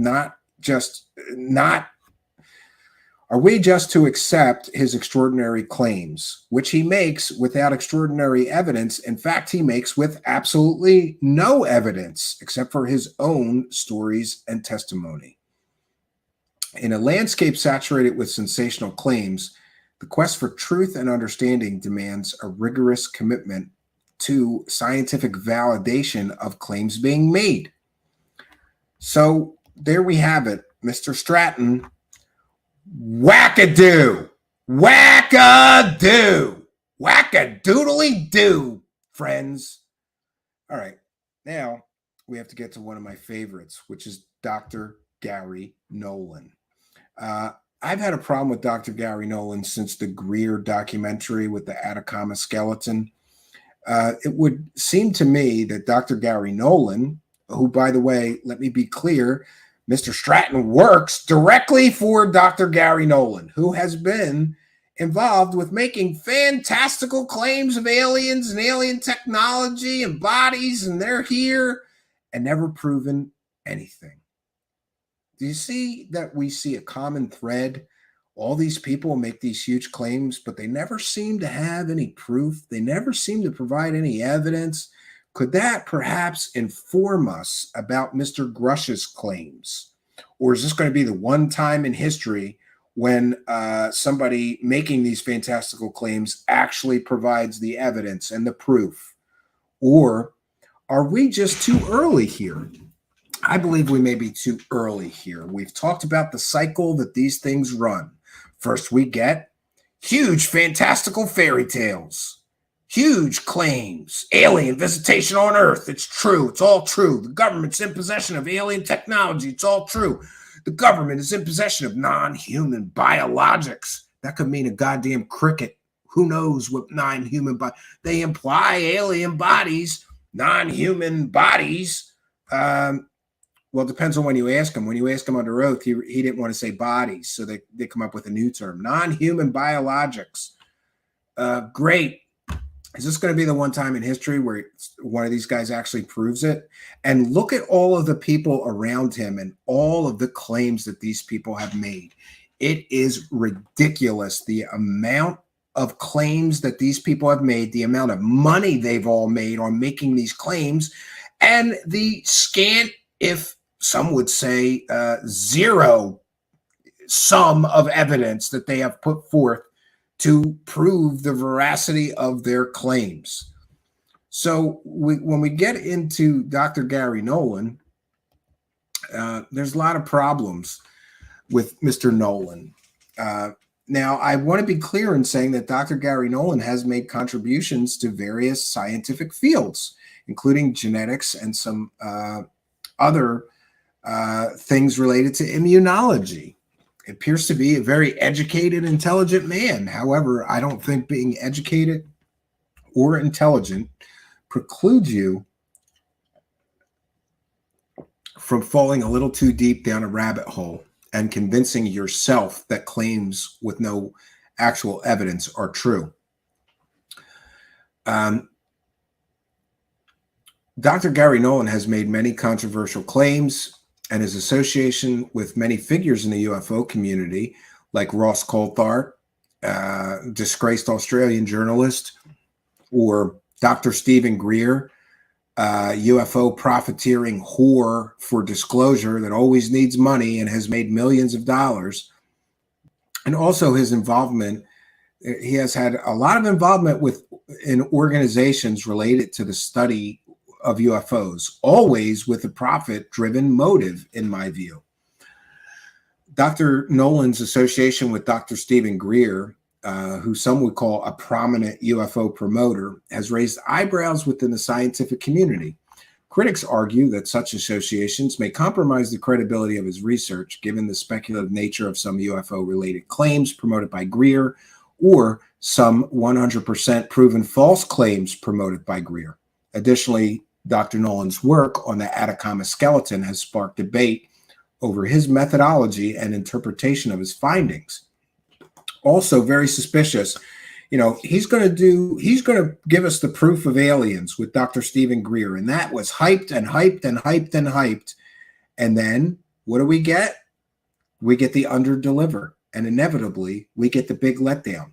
But in that money grab, Greer and Nolan hyped up this Atacama skeleton. This is definitely an alien. Well, they didn't say definitely, but it's got to be. It's got to be. Could be anything else, right? But we're going to give you the proof of it. Then they do this huge money grab. Greer collects, I'm not sure if it was $500,000 or $1 million to crowdfund a documentary about that thing. And there's no evidence in the actual documentary. It wasn't until months after the documentary that suddenly Dr. Nolan and his colleagues finished the in-depth analysis of that thing, and it was determined that it was a human with a lot of deformities, but it wasn't an alien. It was a human. Why couldn't Dr. Nolan have made Greer wait to put out the documentary and include the actual scientific evidence or proof, which basically said was an alien? It was a human. Why couldn't they do that? Why couldn't Greer wait? Why couldn't Dr. Gary Nolan refuse to participate in hyping that garbage until we had proof or evidence? Could it be because it was all a money grab? It was all a money grab. And if you tell people it's not an alien, you're not going to have very much of a money grab, right? And just for the benefit of people, I'm sure everyone here is very well familiar with that story, right? And so we begin to see a pattern of people overhyping and then under-delivering on their fantastical claims, right? But all the while collecting millions of dollars in money grabs for UFO stuff, right? Documentaries, book deals, TV show deals, speaking fees. They all need money before they can bring us the proof, but they never come up with the proof. So back to Mr. Nolan. It's also interesting that Mr. Nolan, in my view, and I admit that I am very, very skeptical of him. Dr. Gary Nolan, according to the Stanford Code of Ethics, is not supposed to profit personally from the use of Stanford University labs, equipment, or personnel. I'm sure he was paid for his participation with Greer, right? How much was he paid? And doesn't that go against the Stanford Code of Ethics? And shouldn't he have to answer some questions, Dr. Gary Nolan, about the Code of Ethics at Stanford that says he's not supposed to use university labs, equipment, or personnel to profit? And has he done so in the past? Has he done so with Ross Coulthard as well, who he participated in another documentary project with that promised all kinds of things but never delivered anything? One second.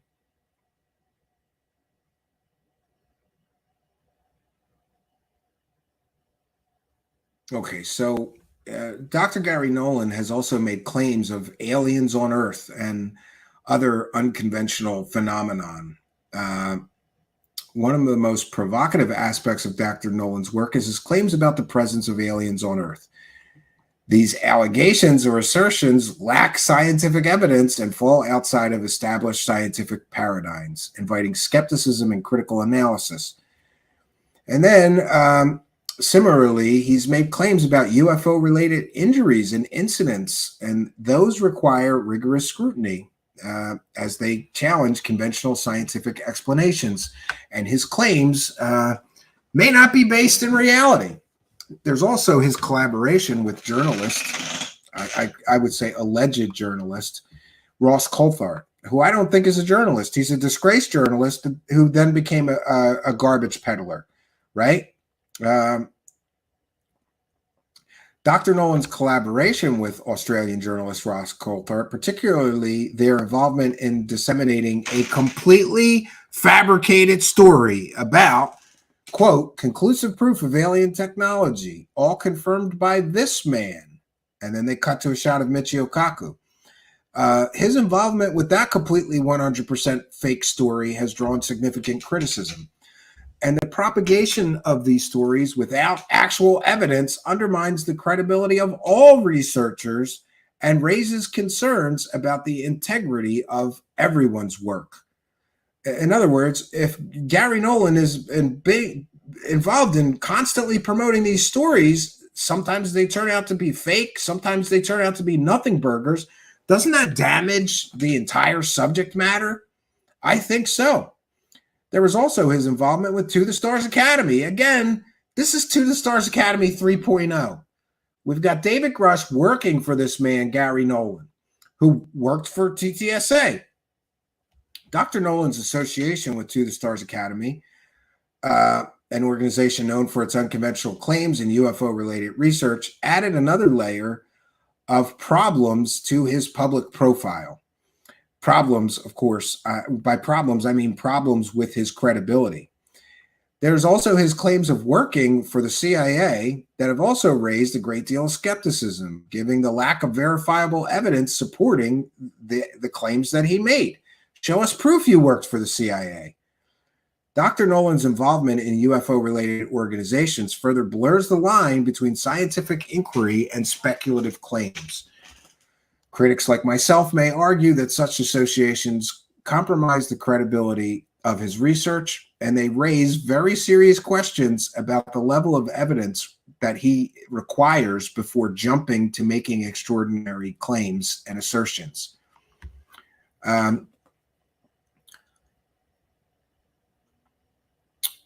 Dr. Nolan's got a history of, in my view, selling the credibility of Stanford University and his own credibility and the labs of Stanford to people who want to sell UFO stories. I will renew my questions about his inability to answer questions related to the ethics code at Stanford University. After all, they promised that Gary Nolan and Ross Coulthart promised that there was conclusive proof of alien technology, all confirmed by this man. And then they cut to a shot of Michio Kaku. Michio Kaku didn't confirm anything.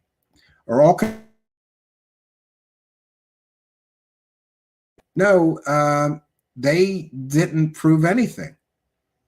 They had no evidence. They had no proof. And Dr. Gary Nolan was seen in that piece at Stanford University in lab saying that he's going to get to the bottom of it. They're going to do the analysis. Later, he claimed that he couldn't do the analysis. Later, he made excuses for why he could not do the analysis work after, it's the cart before the horse. They promised they had conclusive proof of alien technology, and then the piece comes out, there's no proof of alien technology. And then, people start saying, well, this was all a grift then. This was all a scam. You guys didn't have evidence or proof. And then he gets very upset when somebody, sort of pushes him on the subject of providing the proof for claims that he had already made. They come to me with some of their results, and I basically said, these results are shit. So I'm sorry to the people who are so friggin' impatient that they won't get off their butt and go learn this stuff and do it themselves. I'm not your daddy. I'm not here to do things for you. I'm sorry. Get out of your basement and go do something. I've seen some of those snap your fingers reports, and they're garbage. Publish the darn paper. Stop claiming that. This is shoddy work. This can't go anywhere. Who did this? It's crap. Yeah, I agree. You know what else is shoddy work? Claiming with a disgraced Australian journalist that you have, quote, conclusive proof of alien technology, all confirmed by this renowned scientist, Michio Kaku, right? And then you essentially refuse to provide the analysis that those claims were based on. We're going on over a year. Over a year, Ross Coulthart, Gary Nolan directly together made extraordinary claims of conclusive proof of alien technology. Didn't confirm anything. And just to rewind so we get it on the record, the promos is what he promised what they promised conclusive proof of alien technology. Where's the proof? Where's the evidence? Can I just say, even though I'm not entirely comfortable at times with the way they sensationalize in their promos, because I thought the promos for our story were a tad over the top at times. What you're seeing here is momentous. You think that's alien technology? Yes, I do. I thought the promos for our story were a tad over the top. We have new conclusive proof. Testable evidence of alien technology. Tad over the top at times. Is it possible to exceed the speed of light? The answer is yes. The biggest discovery in human history. Promos for our story were a tad over the top. New evidence that has to be seen to be believed. 7 News Spotlight, Sunday on 7 and 7 Plus. Not entirely comfortable at times with the way they sensationalize in their promos, because I thought the promos for our story were a tad over the top at times.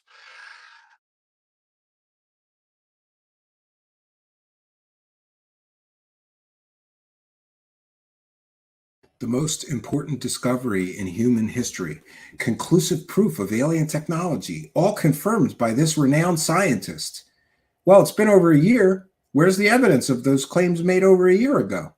Where's the proof? No, they're back and they want new money. Forget about the old money we took from the UFO community and everybody on Earth for those claims we made. Forget all about that. We're on to new claims. There's a new whistleblower. His name's David Grusch.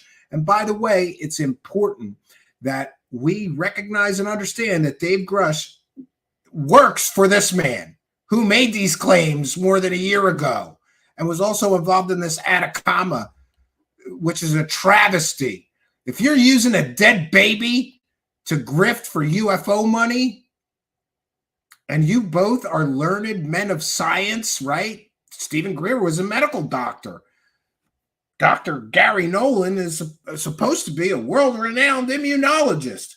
Wouldn't those two learned men of science wait to get the results before everybody starts claiming alien stuff? Of course not, because that's not good for the money grab. You make the claims first, you promise the evidence, and then it's over-sensationalized, over-hype, the big hype. You got to sell these stories with big hype, over-promise. Then comes the under-deliver, and then we get to the inevitable letdown. And then you're on to the next story you can make money from. We saw Nolan with this Atacama, right? How much money did he make from that? Working with and for Dr. Stephen Greer. How much money did he make? It's a fair question. And did he use university labs, equipment, and even personnel to do that analysis? And isn't that against the Stanford Code of Ethics? But then forget about that money. We move on to the next money grab, which was this one with Ross Coulthart. We have conclusive proof of alien technology, all confirmed by this renowned scientist. And they show Michio Kaku. Go ask Michio Kaku what he confirmed. He didn't confirm shit. They didn't have anything. They didn't have they didn't have conclusive proof. They had no proof, right? But now Gary Nolan and Ross Coulthart want you to forget about those claims that we made. Forget all about the conclusive proof of alien technology confirmed by Michio Kaku and the biggest discovery in human history. Forget all about those claims, right? Because apparently, maybe it's because of our reporting on the Stanford Code of Ethics and how he's not supposed to use university labs, equipment, and personnel to personally profit. And by the way, I'm just asking questions. And we asked Dr. Gary Nolan directly. I emailed him a list of questions about that Stanford Code of Ethics and if he was in violation of it.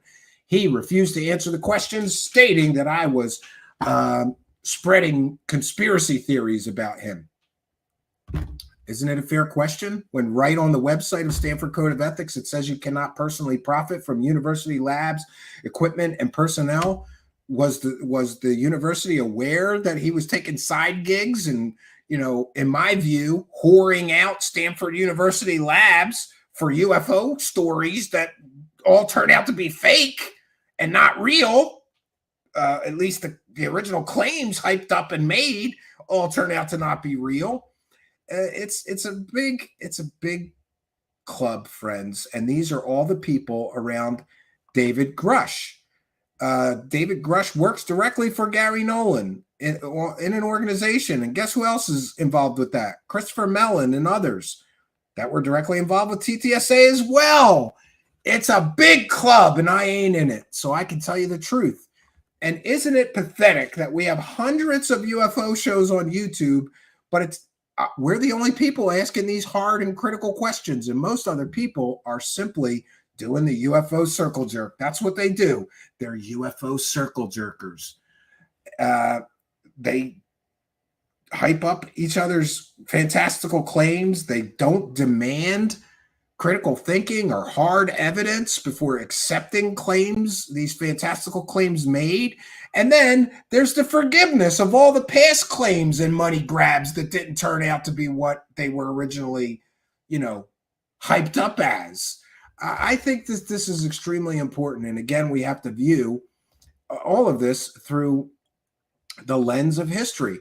And while we're there, we can get to Ross Coulthart and his controversial journalism that I believe is based entirely. Ross Coulthart's entire narratives are based on deception, sensationalism, lies by omission, and of course, profit-driven motives. We see this time and time again. All of these people very profit-based, right? The new big scoop, but you got to shell out some cash to get the new alien stories, right? And are these new stories going to turn out to be like the old stories that they hyped up and never delivered on? Or is, oh no, this time it's going to be different, right? You keep telling yourself that, but history is the greatest teacher. 1 second here. I apologize for the lack of visual aid.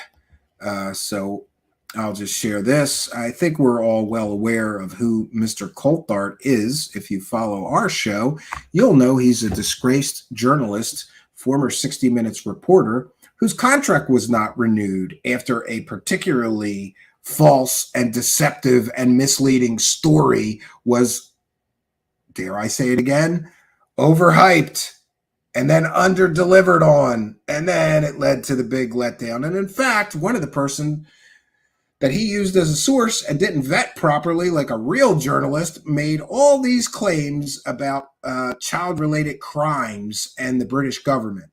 That man was later arrested for making false accusations and false claims. That's the quality of the sources that Ross Coulthart relies on to sell super hyped up, fantastic stories that are over sensationalized, and they always under deliver, friends. So when we get into Mr. Coulthart, his journalistic endeavors have attracted a great deal of attention. And along with that attention came a great deal of controversy due to his involvement in very sensationalized and unverified stories, often supported by a great number of anonymous sources, just like his book. Lots of anonymous sources, no on-the-record comments. Well, I don't want to say no, but largely his book has got a lot of anonymous sources that he can't talk about. We need to critically evaluate his credibility. People are calling him an award-winning journalist. Well, maybe he used to be, but he's a shit peddler now. We need to get into why he may have been, or some people are saying he was let go from 60 Minutes Australia. He's denied that accusation, saying it had nothing to do with this. But shortly before his contract was not renewed with 60 Minutes Australia, Ross Coulthart was behind a British Parliament sexual crimes against children story. Coulthard's involvement in that story implicated the British Parliament in a ring of child predators and made hugely serious allegations.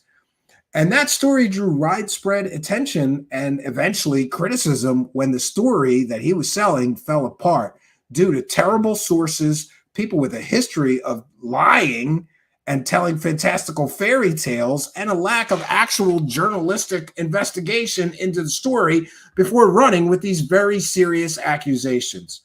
The story relied on very questionable sources and completely unsubstantiated claims with no evidence. Just a story, allegations, very serious allegations somebody made against a great number of British government people.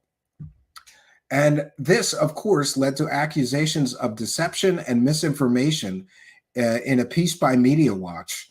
When Media Watch examined the story, they exposed Ross Coulthard's lack of credible evidence and his extremely piss-poor journalistic practices he used in the production of that piece.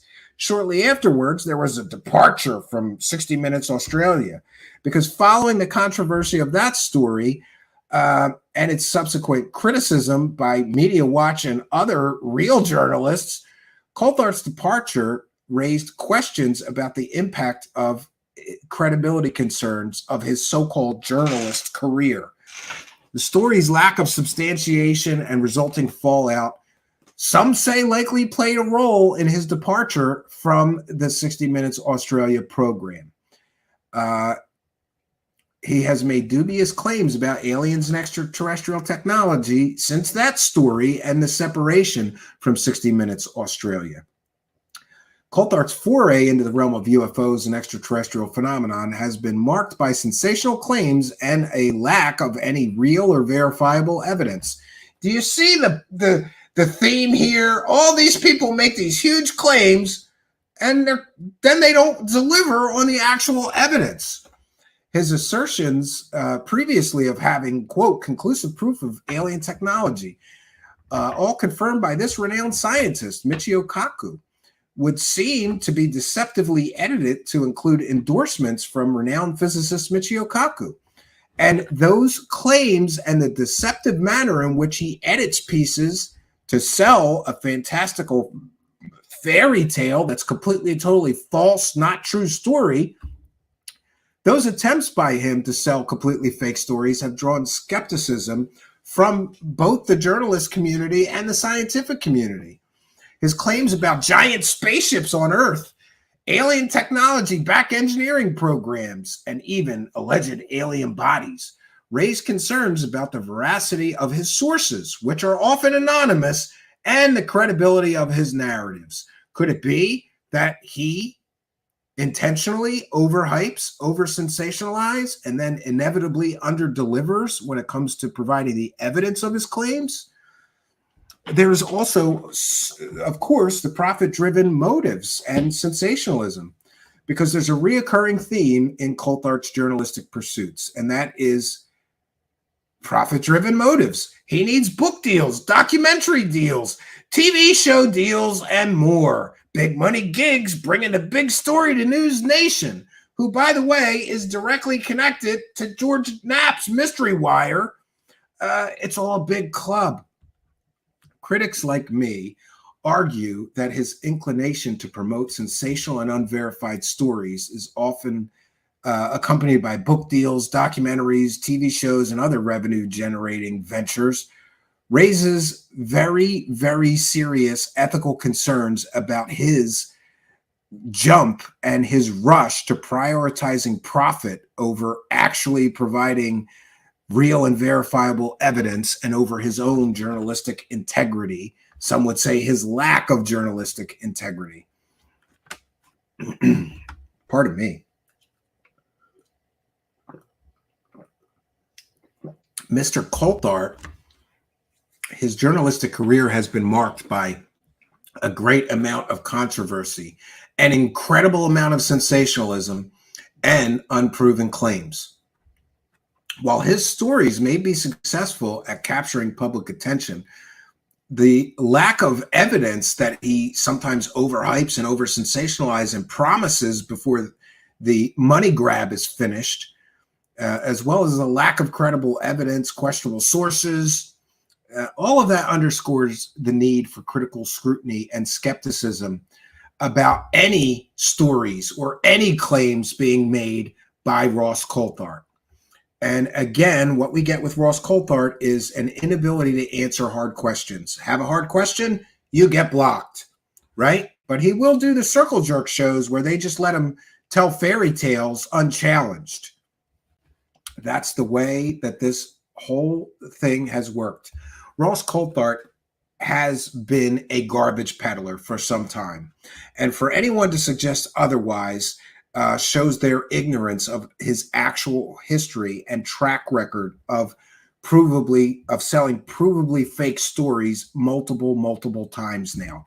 How many times are we going to let him sell completely fake stories to big money, profits before we say, wait a minute, before we even listen to this man, let's see the evidence that he has. What is the evidence that he has? Somebody telling stories, just like the last story that he sold was another guy telling stories. The Jim's balls guy. What happened to Jim's balls? What happened to the evidence of Jim's balls? This is a goddamn clown show. And anybody that doesn't recognize that this is a clown show doesn't know the facts, doesn't know the history, and doesn't recognize that sometimes a grift is just a grift. Now, my friends, we want to welcome you and recognize members of the live chat here. I'm trying to monitor the live chat here. We have a incredible live chat going. Welcome one and all, whether you're listening on or watching on Twitch. It's twitch.tv/Truth Seeker Show. Whether you're following along on my Twitter feed, it's @Stephen Cambion, or you're watching on the Facebook live feed, that's Stephen Cambion on Twitter, or Truth Seeker Show on Twitter, or perhaps watching and following along in the Rumble live chat. We want to welcome one and all. Tonight we are presenting a very special broadcast that is a not so brief history of the people promoting Dave Grusch's stories. And as we get through, we're more than halfway through. We got two more for you. Two of my favorite UFO profiteers, that would be Jeremy Corbell and George Knapp. Before we get to those and try to wrap it up, I do want to remind you that Mr. Nolan and Mr. Coulthart and Mr. Elizondo and Jay Stratton and Hal Puthoff and Eric Davis have all got some things in common, and George Knapp and Jeremy Corbell. In fact, all of these people who are promoting and in some cases profiting from Dave Grusch's stories have all done the same thing. Promote sensational, fantastical stories, totally sensationalized stories, promised evidence, and then never delivered it. But they did manage to do huge money grabs the whole time the claims were being made before the, I guess, rise of, critical voices to say, okay, you're collecting, in some cases, millions of dollars based on these claims. You say you have evidence. Can we see it? Before it all comes crashing down, they grab the money. All these people. And this is proven history. These are facts. And I'm sorry if we pop your delusion bubble. Pop! This is the reality of the history of some of the people that are right now actively promoting and in some cases profiting from and with the stories of Dave Grusch. So we have just a few important details and information to share with you. But before we do that, I apologize for jumping around. I want to be sure that we give you an exhaustive resource here so that you will know some of the claims that some of these people have made. Here's one I forgot about. Dr. Gary Nolan making some pretty extraordinary claims about alien bodies. And this is really fascinating, the whole eminent domain, but linked into this is if there are actual materials, objects, frankly, bodies, this is in the documentation, so it's not like I'm raising it. There's biological material. That's a nice way of saying bodies. Biological material, yeah. The review board will have the option to actually inspect it in person. Oh, the review board is going to be able to inspect the alien bodies. Well, where are the alien bodies? When was that review board? How long ago did you make this statement? And isn't that a non-human biological behind him? Yeah, that's right. A cat is a non-human biological. Dr. Gary Nolan is in possession of non-human biologicals. You know, the claims that these people make are absolutely out of this world.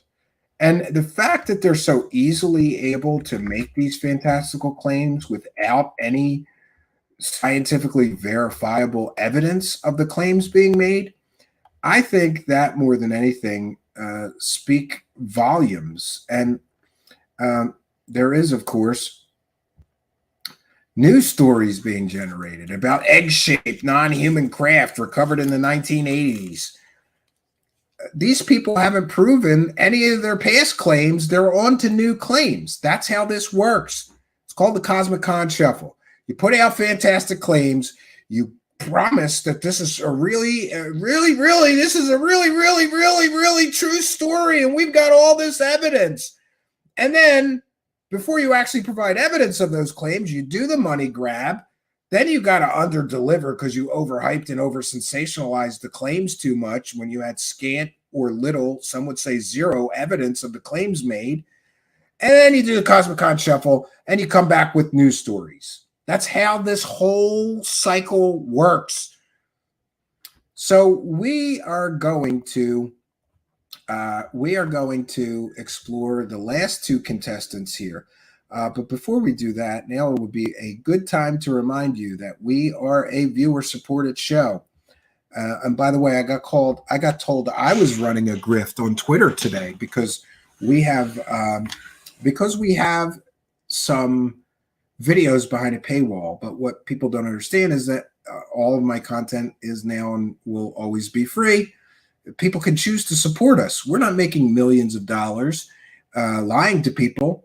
We're getting an income from providing people with valuable evidence that they find so valuable they're willing to throw a couple of bucks in our hat so that we can continue to do this show as a public benefit. And that's what I believe our show is, a public benefit. We give people all the evidence we can. We don't sell half the story to you and do a money grab and then run away when people start demanding the evidence or the proof. We try to give you balanced coverage, both sides of the story. Unfortunately, we do tend to focus on the more critical sides of these stories because no one else does. And the people selling these fantastic fairy tales, usually they give you just a little bit of the story, and they don't give you the full context. That's what we're here to do. We're here to give you all the lies by omission that these UFO profiteering people leave out. We try to include. I consider what we do a public benefit. It's also worthy of note that I do not live off of the show's income here. None of my personal expenses, household expenses, whatever, come out of the show's income. That is put into a separate ledger. We have an account just for that. It goes into the till when we need something for the show, like lights, backdrops, microphones, headphones, webcams, software, whatever we need comes out of the till of the show. And that's all I use it for. And that drives the UFO grifters crazy. They're like, you're running a grift too. Yeah. We have spreadsheets, bitches. All right. And while we're praising the cash for telling people the truth. We're not lying to you. We're not deceiving you. We're not giving you false hope that soon the truth about aliens will be revealed.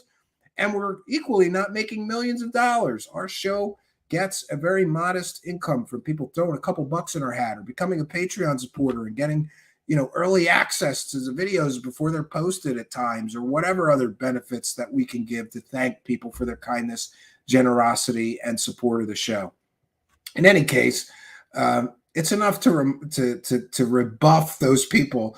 The argument is so ridiculous. Like, if I was concerned with money and I wanted to run a grift, I would just go full tilt in on aliens are real, aliens are here, these guys are all telling the truth, all this evidence is coming, and I would do 100 times the income and 100 times the views. No, our journey here is about seeking the truth, is about evaluating all of the available evidence before coming to conclusions about the veracity of claims being made. And I hope our focus will always be that. So the show is not over. We got 2 more of these people to get through, and then we'll have time for comments and questions. I've got more time to share with you. Don't go anywhere. This is a few quick minutes to remind you how you too can support our show.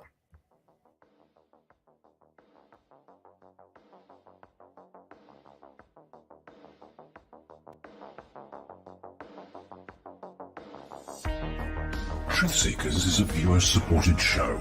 Wonderful people like you who enjoy this show send pledges in the form of super chats, super stickers, super thanks, PayPal, or Cash App. Instructions for how to help are in the description. You can also join our Patreon, and for as little as $1 a month you can get extra content. Patreon supporters get a backstage pass, early access to all our production videos before they are distributed publicly, Stephen Campion's music, private writings, a monthly show journal, and more. You can also become a YouTube channel member for $5 a month. A YouTube membership includes all of the Patreon benefits, plus a special members badge, priority reply to video comments, and the live chat, plus a monthly members-only video. We thank you all, kind and generous benefactors, for supporting Truth Seekers. Thank you for your generosity and support.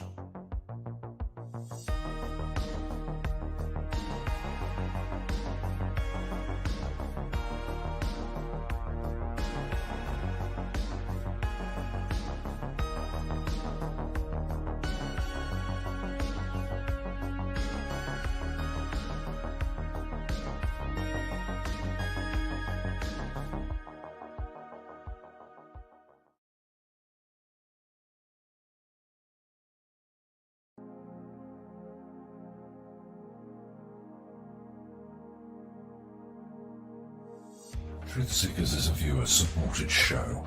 Now there's a great way to support these broadcasts and show your support. Please be sure and check out our merchandise store. Links to our 2 merchandise online stores are in the links to this video or podcast. The Amazon storefront ships super quickly in the United States, Great Britain, and in many more places. Amazon may not ship to your country or location. If that's the case, hit our second merchandise link in the description and visit our Redbubble storefront. Merchandise from our Redbubble storefront ships worldwide, but may take longer than Amazon. We've got a great deal of super high quality merchandise for you to choose from, including t-shirts, phone cases, sweatshirts, and even pillows. The feedback from our products have been overwhelmingly great. Quality products and fast shipping. People all over the world are buying some merchandise and showing their support of the show. Praise the cash! Praise the cash! Praise the cash! We thank you all, kind and generous benefactors who are buying some merchandise and helping us to continue this journey.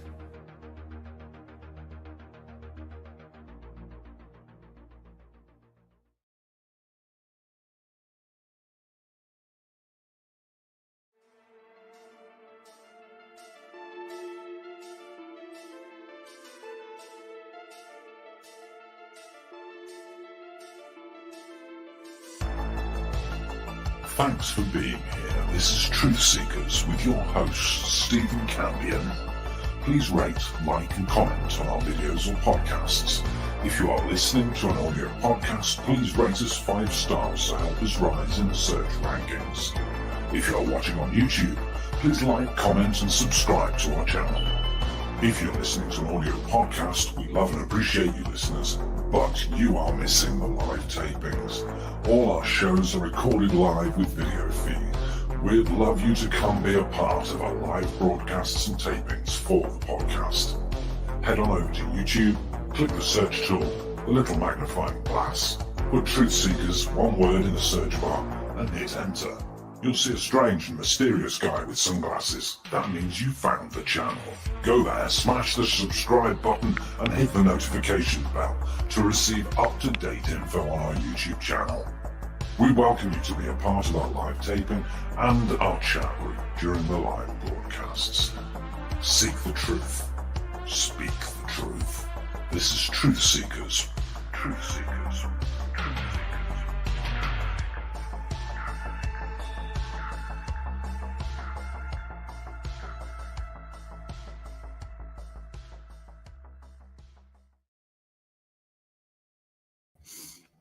Okay, friends, so we'll continue our journey. And the next few people that we'll be talking about is, of course, George Knapp and Jeremy Corbell. Now, before we begin on that coverage, I don't want to go too far into the weeds, but it's enough to say that some people have put together a timeline of David Grusch and his association with George Knapp and Jeremy Corbell. And people are speculating that Dave Grusch was the source for some of the stories that George Knapp and Jeremy Corbell were selling before, or for some of the information they used in the stories they were selling before he became a public figure. If this is the case, then these questions demand answers. What information, if any, did Mr. David Grusch provide you, George Knapp, or you, Jeremy Corbell, in the past 2 years since you've met him? Did he provide the Mosul orb? Did he provide other information? The Baghdad Phantom? Was that your source? And let's not let these clowns hide behind journalistic integrity and protect their sources. They should have to answer whether they had a financial arrangement with Mr. Grusch or whatever arrangement with Mr. Grusch by which they profited from information obtained from the United States government. These are very serious claims, I understand, but I think they should have to answer for whether any of the material that they have been selling in their stories, including the Mosul orb and the Baghdad Phantom and more, if any of the information used in those stories were provided by Mr. Grusch.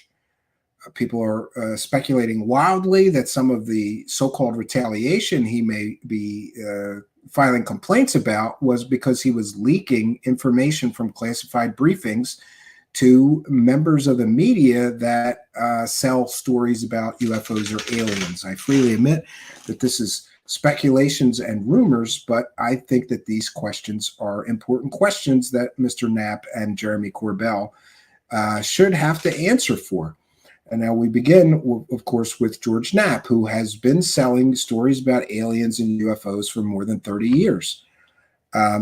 We can provide you with a critical analysis of his alien narratives and profit-driven ventures. George Knapp's career in journalism has been characterized by his engagement with sensational and extraordinary narratives. Sound familiar? A lot like Ross Coulthart, particularly those stories related to aliens, secret government projects, Area 51, and the paranormal, as well as Skinwalker Ranch. The most sensational claims coming from the Knapp camp and later the Corbell camp, remember we talked about recycling the story? Okay, so you sell the story once, and then when you don't prove the claims, you sell it again later. That's what Knapp and Corbell did with the Bob Lazar story. One of Knapp's most widely known narratives is the story of Bob Lazar, who claimed to have worked on reverse engineering alien spacecraft at Area 51. Knapp's role in popularizing Lazar's claims and the associated Area 51 mythology has drawn both fascination and skepticism and an incredible amount of debate. Criticisms of the Lazar story include allegations of inconsistent and unverifiable information, raising concerns about Knapp's responsibility in promoting these narratives that lack actual or credible or verifiable evidence. Then there is the selective presentation and downplaying of facts, because George Knapp's approach to storytelling, he did it with Bob Lazar and he's done it with other stories. His approach often involves presenting selective information while downplaying facts that would undermine the credibility of his narratives. This strategic use of information can create an incomplete or skewed perspective, making it extremely challenging for most audiences to critically assess the validity of the claims being presented. And we saw this time and time again. It's the lie by omission. You know, kind of like the flare story that they just profited wildly from. You know, just forget to tell everybody that there was flares being dropped in that exact area at that exact time during a military exercise. Just tell everybody it's a triangle alien spacecraft, right? Then there is Skinwalker Ranch and more profit-driven motives from Knapp. Knapp's involvement in projects related to Skinwalker Ranch, a location renowned for its alleged paranormal activities, raises very serious questions about his profit-driven motives. He has participated in documentaries, books, collaborations, and other ventures centered around the ranch. And this suggests a very serious potential conflict of interest that may influence the objectivity of his reporting. And then, of course, I have harped on this. There is the importance of getting the complete story. The reason that the Bob Lazar story works at all is because they leave out half of the story. It's extremely important that you get the complete story. The complexity of evaluating sensational claims requires a comprehensive approach that considers all available evidence, context, testimony, potential motivations behind the narratives. But Knapp's tendency is to present only certain aspects of a story, and this highlights the necessity of seeking a complete picture before drawing conclusions about the veracity of the extraordinary claims made by George Knapp, who profits from all these claims. George Knapp's journalistic career, like Ross Coulthart's, is marked by his engagement with sensational narratives, and this raises critical questions about the responsibilities of journalists when presenting these very extraordinary claims. While his storytelling may captivate certain audiences, the selective presentation of facts, the downplaying of elements that challenge credibility of the claims being made, and of course, the involvement of money underscores the need for discernment, skepticism, and a very, very critical evaluation of claims put forth by George Knapp. As media consumers, it's vital to approach these sensational narratives with a critical eye, especially when we can show a pattern of, let's just say, massaging the data, playing fast and loose with facts, making sensational claims, claiming there's all kinds of evidence, but when pressed, you have to admit there is no evidence. Famously, Mr. George Knapp's book on the Skinwalker Ranch, his first one, claims that the book was based on all of the collected evidence over the years. Yet, during a podcast appearance with Joe Rogan, Mr. Rogan pressed him saying, "Is there any evidence?" Mr. Knapp had to admit, no, there wasn't. So right there in print in his book, he's claiming that these stories have all this evidence.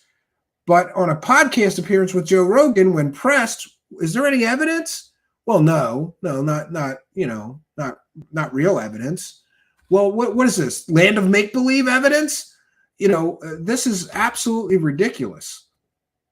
And then, of course, a very similar style and similar tactics are used by Jeremy Corbell, who I believe Mr. Knapp engaged with to recycle a lot of his old stories and information so that they could do another money grab. Imagine that. So we get to Jeremy Corbell and the documentaries and alleged truths that he is bringing forward. But again, we have to make a critical examination of the sensationalism and the lies by omission that Jeremy Corbell also employs in order to sell his stories. Jeremy Corbell's career in documentary filmmaking came after a career as a quantum jiu-jitsu instructor, a form of jiu-jitsu that he invented, and also some strange form of yoga, which he also claims to have invented, and being a failed visual artist. Well, some would say failed. The jury's out. But his documentary filmmaking, he used to claim he was an investigative documentary filmmaker. Now he claims he's also an investigative journalist. I would submit to you that he is neither, because his career in documentary filmmaking has been marked by his engagement with sensational and extraordinary unproven narratives, often centered around the claims of aliens, secret government projects, and some very paranormal phenomenon. If we critically examine Corbell's documentary work, we find a pattern of deception, misdirection, and lies by omission that he employs in order to make his stories work and sell much better than presenting the full story. The Bob Lazar story, his documentary played a significant role in repopularizing the story of Bob Lazar, who again claimed to have worked on back engineering alien spacecraft. Those narratives have attracted both intrigue and debate. And the debate rages on. Just go on UFO Twitter and write something about Bob Lazar. You'll get believers, skeptics in 3 hours or 3 days of arguments about Bob Lazar. Critics argue that Corbell's documentaries often emphasize certain aspects of the story while downplaying or omitting facts that may challenge the credibility of the claims made, potentially leading audiences to form incomplete and misleading conclusions about the truthfulness of the stories he presents. We've seen a lot of that in the Bob Lazar story. He had access to Bob Lazar's family, didn't ask about his education or if they attended his MIT or Caltech graduation, or he did, and he didn't like the answer, so that ended up on the cutting room floor. This is the lie by omission that we keep talking about. The selective presentation and omission. Corbell's approach to documentary filmmaking often involves presenting a specific narrative angle while omitting contradictory or inconvenient information that would serve to prove the story is not true as he presents it. This practice can create a distorted perception of reality, leading viewers to believe that they have been presented with the whole truth, when in fact, crucial context or counter-arguments have been deliberately left out in order to sell the story. And we can get into the lie by omission and the integrity of so-called investigative filmmaking or investigative journalism, because Corbell's use of that lie by omission method, wherein relevant information is deliberately omitted to support a particular narrative, that directly challenges the principles of any kind of documentary filmmaking integrity or journalistic integrity or responsible reporting. This method often can lead to the propagation of misleading or unsubstantiated claims, promoting what is essentially a fairy tale or mythology as a true and real story. And this ultimately undermines the credibility of all documentaries and all investigative journalists and the trust of the audience. Once people become wise to these methods, they will question even people that are giving you the full story or trying their very best to. This is the damage. Jeremy Corbell and George Knapp have done more to damage the credibility of this subject than anyone on earth, in my view. Evaluating sensational claims, particularly those presented in documentaries, requires a commitment to seeking out the complete story and critically analyzing all available evidence, not just the part given to you by the profiteers. We can also talk about one of his films, Patient 17, and alleged alien implants, because Corbell's documentary, Patient 17, which claims to present evidence of alien implants being removed from alleged alien abductees, has also drawn a lot of controversy. There is a lack of rigorous scientific validation or any peer-reviewed evidence supporting these claims of alien implants, but that didn't stop him from creating an entire documentary making those claims. The documentaries focus on just anecdotal accounts, in other words, just stories, and the over sensationalism raised by the hyping of the so-called true information presented in the film. It raises serious concerns about his responsibility, about his ethical compass here in the presentation of completely unverified information as fact. Jeremy Corbell's documentary filmmaking is characterized by the promotion of very sensational, overhyped, and unverified claims. And this raises significant concerns about his integrity and his motives. Why would you purposefully leave out half the story? Unless it's all a money grab, friends. His selective presentation of information, use of omission, and portrayal of unverified narratives challenge the credibility of his work and those that work with him. We have seen Jeremy Corbell get the story wrong over and over and over again. The pyramid story. Pyramid spaceships. No, it wasn't, right? Let's see. Flares. It was a giant triangle spaceship. No, it wasn't. Bob Lazar. Oh, we forgot to tell you he was a convicted pimp who never would have been given clearance to work on any government project because his education was completely and totally fake. And he had just declared bankruptcy, and this was during the height of the Cold War. And his wife was a convicted murderer with at the time, his wife was a convicted murderer with very strong ties to organized crime. He leaves out the part of the story, such a huge part of the story. Why would you leave that out? I believe Jeremy Corbell lives in a delusional fairy tale world where he's bringing people the truth. But even Mr. Corbell knows it's not the truth. Certainly not the whole truth. Certainly not nothing but the truth. The truth is not malleable. The truth is not dependent on massaging of data. The truth remains the truth. Jeremy Corbell does not bring you the truth, and he doesn't have any verifiable real evidence or information to tell you. No, instead, Jeremy Corbell always has a news story to sell you. And even though he hasn't proven any of his previous claims, he'll always be back with, again, not a new story to tell you, but a new story to sell you. And with that, my friends, well, I could share with you, in fact, I will. There is more exciting claims being made by Mr. Corbell. And even though he hasn't, proven past claims, here we are again with brand new stories. Do you notice the pattern here? And this is how the pattern works. You come out with fantastical, sensational, overhyped claims. You underdeliver. Inevitably, that leads to the big letdown. And then you just come out with new stories and new claims of fantastical things coming. There's fantastic things that are coming soon.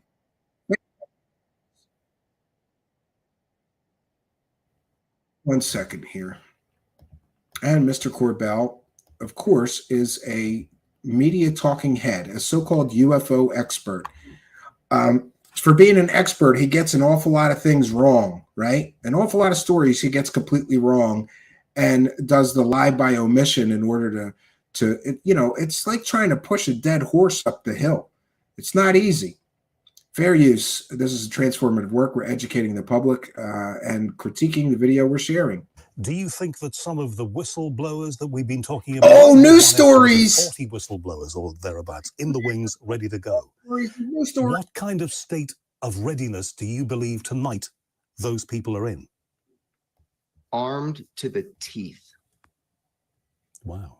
Little and the kind of... And look, I'm sure that you know more that you can tell me tonight, and that's all right. You know, you tell me what you want to tell me, and that's cool with me, because it's great to have you on the show. I'm not trying to be coy. It's not. No, I get it. I want to tell you everything. I David totally Grusch get it. wanted to tell you everything. It's just that the legality of it and making sure that that happens properly is so important for the historical record of how this is done. Yeah, and exactly. Top if you secret trip on this route, can't tell you, you're going to fall a long way. So can't tell you, it's all top secret. Yet the DoD cleared David Grusch to talk about alien bodies and crash retrieval programs, which means by definition those things are not considered classified to the United States government.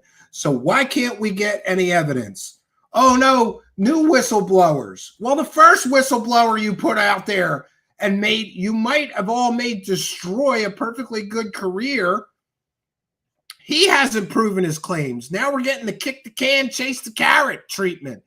Go kick the can. Don't worry that the first whistleblower didn't prove anything. We got new whistleblowers for you. Again, forget about previous claims made. We got news stories for you. I understand that entirely. But those 40 people, if there are 40 people, maybe... Yeah, these 40 people are all going to come forward. What if all 40 of them come forward and all of them have about as much verifiable evidence or proof that Dave Grusch had? What if all 40 of them come out and they all just have stories, just like Dave Grusch had? Would that mean that we are now in the under-deliver on our way to the big letdown portion of this whole fiasco, right? But don't worry, because by then, all these clowns would have made a lot of money. You know, by the time it all comes crashing down, we'll have documentaries out, we'll have book deals, Grusch will get speaking deals. I guarantee you that David Grusch will be working UFO conventions for the next 10 years, whether he provides any evidence or proof or doesn't. Either way, he's going to be a professional UFO storyteller now, just like Elizondo was for the past 8 years and hasn't proven anything. Just like George Knapp was for the past 30 years and hasn't proven anything. Just like Jeremy Corbell has for almost a decade now, right? Or maybe a little less, and hasn't proven any of his claims. You don't need proof. You just need fantastic stories that massage all the data and make people think that maybe it's true. You promote the mystery. You don't ever solve it by providing evidence. There are more. What do you think, what's your best guess, is the kind of stuff they're going to come out with? Oh, I think you'll be hearing directly from people that have worked on these technologies, people that might even have their clearances held in a kind of purgatory so they can't leave. I think that you're going to hear directly from people that ran programs, which, by the way, there were supposed to be 2 other legacy UFO program witnesses, one from an agency. An agency? Ooh, spooky stories. Actually have much more of the story than you or me or anybody else. So that didn't happen. That should tell you something. So maybe it tells you that their claims were garbage. Were these the people that didn't fail the background check? Jeremy Corbell, are you leaving some things out here? Right? Are you massaging the available data? Are you doing the lie by omission? Oh, some people couldn't testify. Well, did you forget that they couldn't testify because maybe they didn't pass a basic background check? Who are you going to hear from? As long as there's not some major problem that occurs. Oh, you're going to hear from everybody involved. I mean, you're going to hear, man, this is something that's coming out. I'm telling you, there's no stopping it now. It's just a matter of vetting it all as you go, piece by piece, to start to understand. Did he vet his military witnesses who told him they saw a triangle spaceship? He wants us to do research. Does he do research? Jeremy Corbell is the most piss-poor UFO researcher, UFO expert on planet Earth. You know, it's evidenced by the way he leaves so much out of the stories that he's hawking. But again, you know, it doesn't take a nuclear physicist or even a fake nuclear physicist like Bob Lazar to figure out that there's a reason that they leave so much information out when they're pushing stories. They don't want to give you the full story. And a different version of what you've been told the reality is. When's this going to happen, Jeremy? Do you think September? I do not predict things I do not have direct control and my finger on the button of. But I will tell you, not only have plans been made, they made plans. Oh, there's plans. Oh, have been enacted to make sure to protect people. How the world handles David Grusch is going to change everything. It will be the so far, everybody but News Nation is more or less ignoring him, except for some YouTube channels and smaller news outlets. There was some mention of him, but most of the major media is kind of like, well, what if it's true? He didn't show us any evidence, though. Easy way. And then we get the excuse for where the evidence is. We get excuses. Now, before any evidence is shown of Grusch's claims, they're going to put new people forward with new claims. Just like I said, don't provide proof or evidence of past claims. Just come at people with new, fantastic, sensational claims and hope they forget about the claims you already made that you never provided the evidence for. Or it will be the hard way, because David Grusch is telling you how it is, what he knows, and he's got a lot more to say. So how he's handled gives permission to everybody else to come forward the right way. They don't need permission. There's whistleblower protection, right? Compared to the wrong way, which would be directly through a journalist like me. I'm always passing people forward through the right way. Oh, sure. He does things the right way. He does things the right way. This clown has made millions of dollars selling lies, but he's going to tell you he's doing things the right way.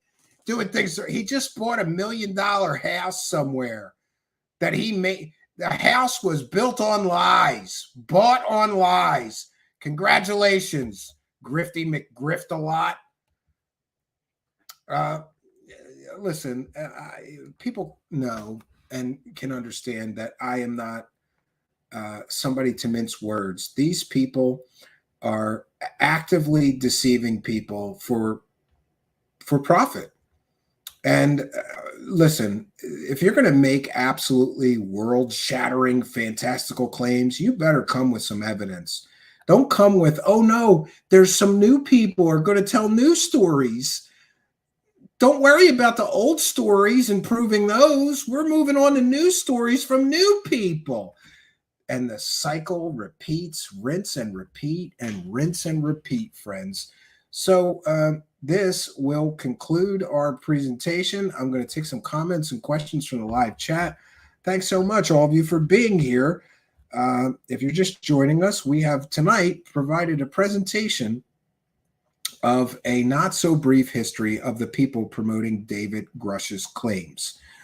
And I truly hope that people will listen to this and hear and understand that we need to view the claims, the current claims being made, through the lens of history so that we can properly evaluate whether we should believe people without evidence. It's interesting that so many people were rabid fans of Lou Elizondo. Well, it's been 8 years, right? 7 or 8 years. Hasn't proven a single one of his claims. That's a pretty long time. And what about George Knapp? 30 years. And what about those claims? He knows exactly where the element 115 is, and someday he's going to dig it up. Sure, he knows where 100% smoking gun evidence and proof of alien visitation on Earth. And as money hungry as he is, he's never put that forth and sold that story. I call bull. I call bull. Sorry, not sorry. We have Ross Coulthard, who has claimed that he knows where an alien spaceship is on Earth, but he can't tell us. Can't tell us, right? And what about all you people that want disclosure? Looks to me like the people that are withholding disclosure are the people that are supposed to be the big promoters of disclosure. Why are they holding back on the evidence if they have any? Could it be because it's all a grift? Sometimes a grift is just a grift, friends. And that's where I'm at with this. But we are going to continue some coverage on this. I thought it important to give you a detailed history of some of the claims that all these other people that are promoting this guy Grusch have made in the past. Isn't it important that they never prove anything? That they never come with the evidence that they promise they have when they do the money grabs? They can all grab the money, and then it comes time, it's like it's time to pay the piper. You said you had evidence. In some cases, people claim they have conclusive proof. George Knapp and Ross Coulthard are claiming they have smoking gun evidence and proof of aliens. Why won't they just throw it down and say, there's the proof, bitches, disclosure's here? Could it be because they are manipulating you? And more importantly, they are manipulating the wallets of everyone that they can. And remember, you don't need to pay them money directly or buy a book or buy a documentary for them to profit. We live in an attention-based economy. What does that mean? If you watch a video with one of those guys, they make money. If you click on a video, click on a story on a blog involving those guys, the profit is absolutely ridiculous. The UFO community is not a community. It is a profit source. That's what it is. It is a source of profit. The so-called UFO community is not a community. Sometimes I truly believe that it is a pool of victims for less than ethical, less than scrupulous people to take advantage of in order to enrich themselves. And I'm just here to tell you that if you've gotten rich selling lies to, in some cases, very weak-minded, very very vulnerable people who desperately want to believe, then I have no respect for anybody who's gotten rich by selling lies. And let's be clear, the lies by omission that all of these people use to make the grift work is intentional, in my opinion. They're not doing that by accident. It's a grift. And in order to make the grift work, you just leave out all the information that the story is likely fake. Then you grab all the money, and then you just slink away when the big letdown comes. This is how I have observed an incredible amount of this work over decades now.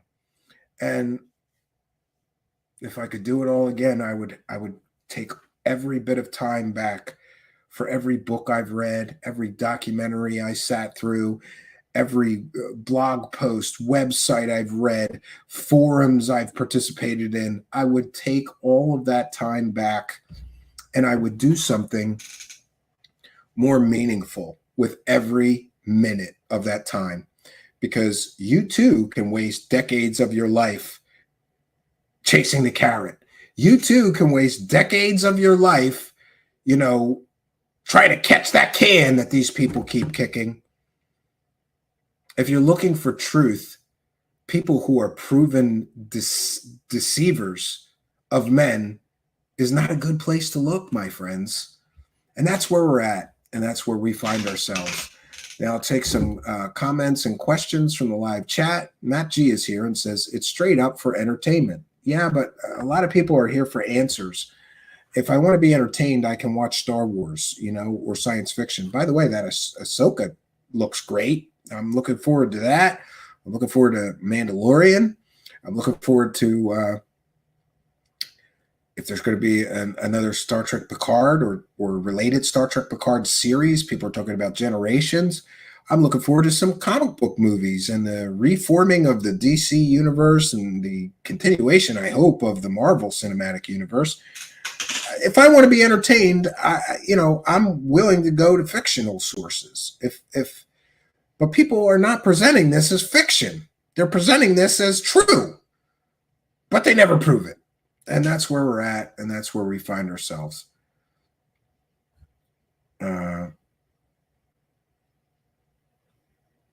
Yes, Bob hid the 115 in George Knapp's freezer. Mike Rotunda says, let's just say it, stupid people. I like to say vulnerable people. You want to believe in aliens, but you don't. But you don't believe in Jesus. That's the problem. Dark forces are in a lot more things than UFOs. Yeah, I agree. Mr. Ian says deceivers of men. Yeah, absolutely. Dan Prospero is here and says false disclosure, government gets more military funding, and these shills will join the ranks of Dr. Greer. Yeah, what's going to happen when this whole thing comes crashing down?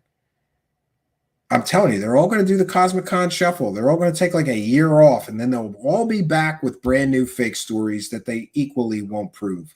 But this is, I thought you couldn't get worse or better than Ross Coulthart and Dr. Gary Nolan's big bluff.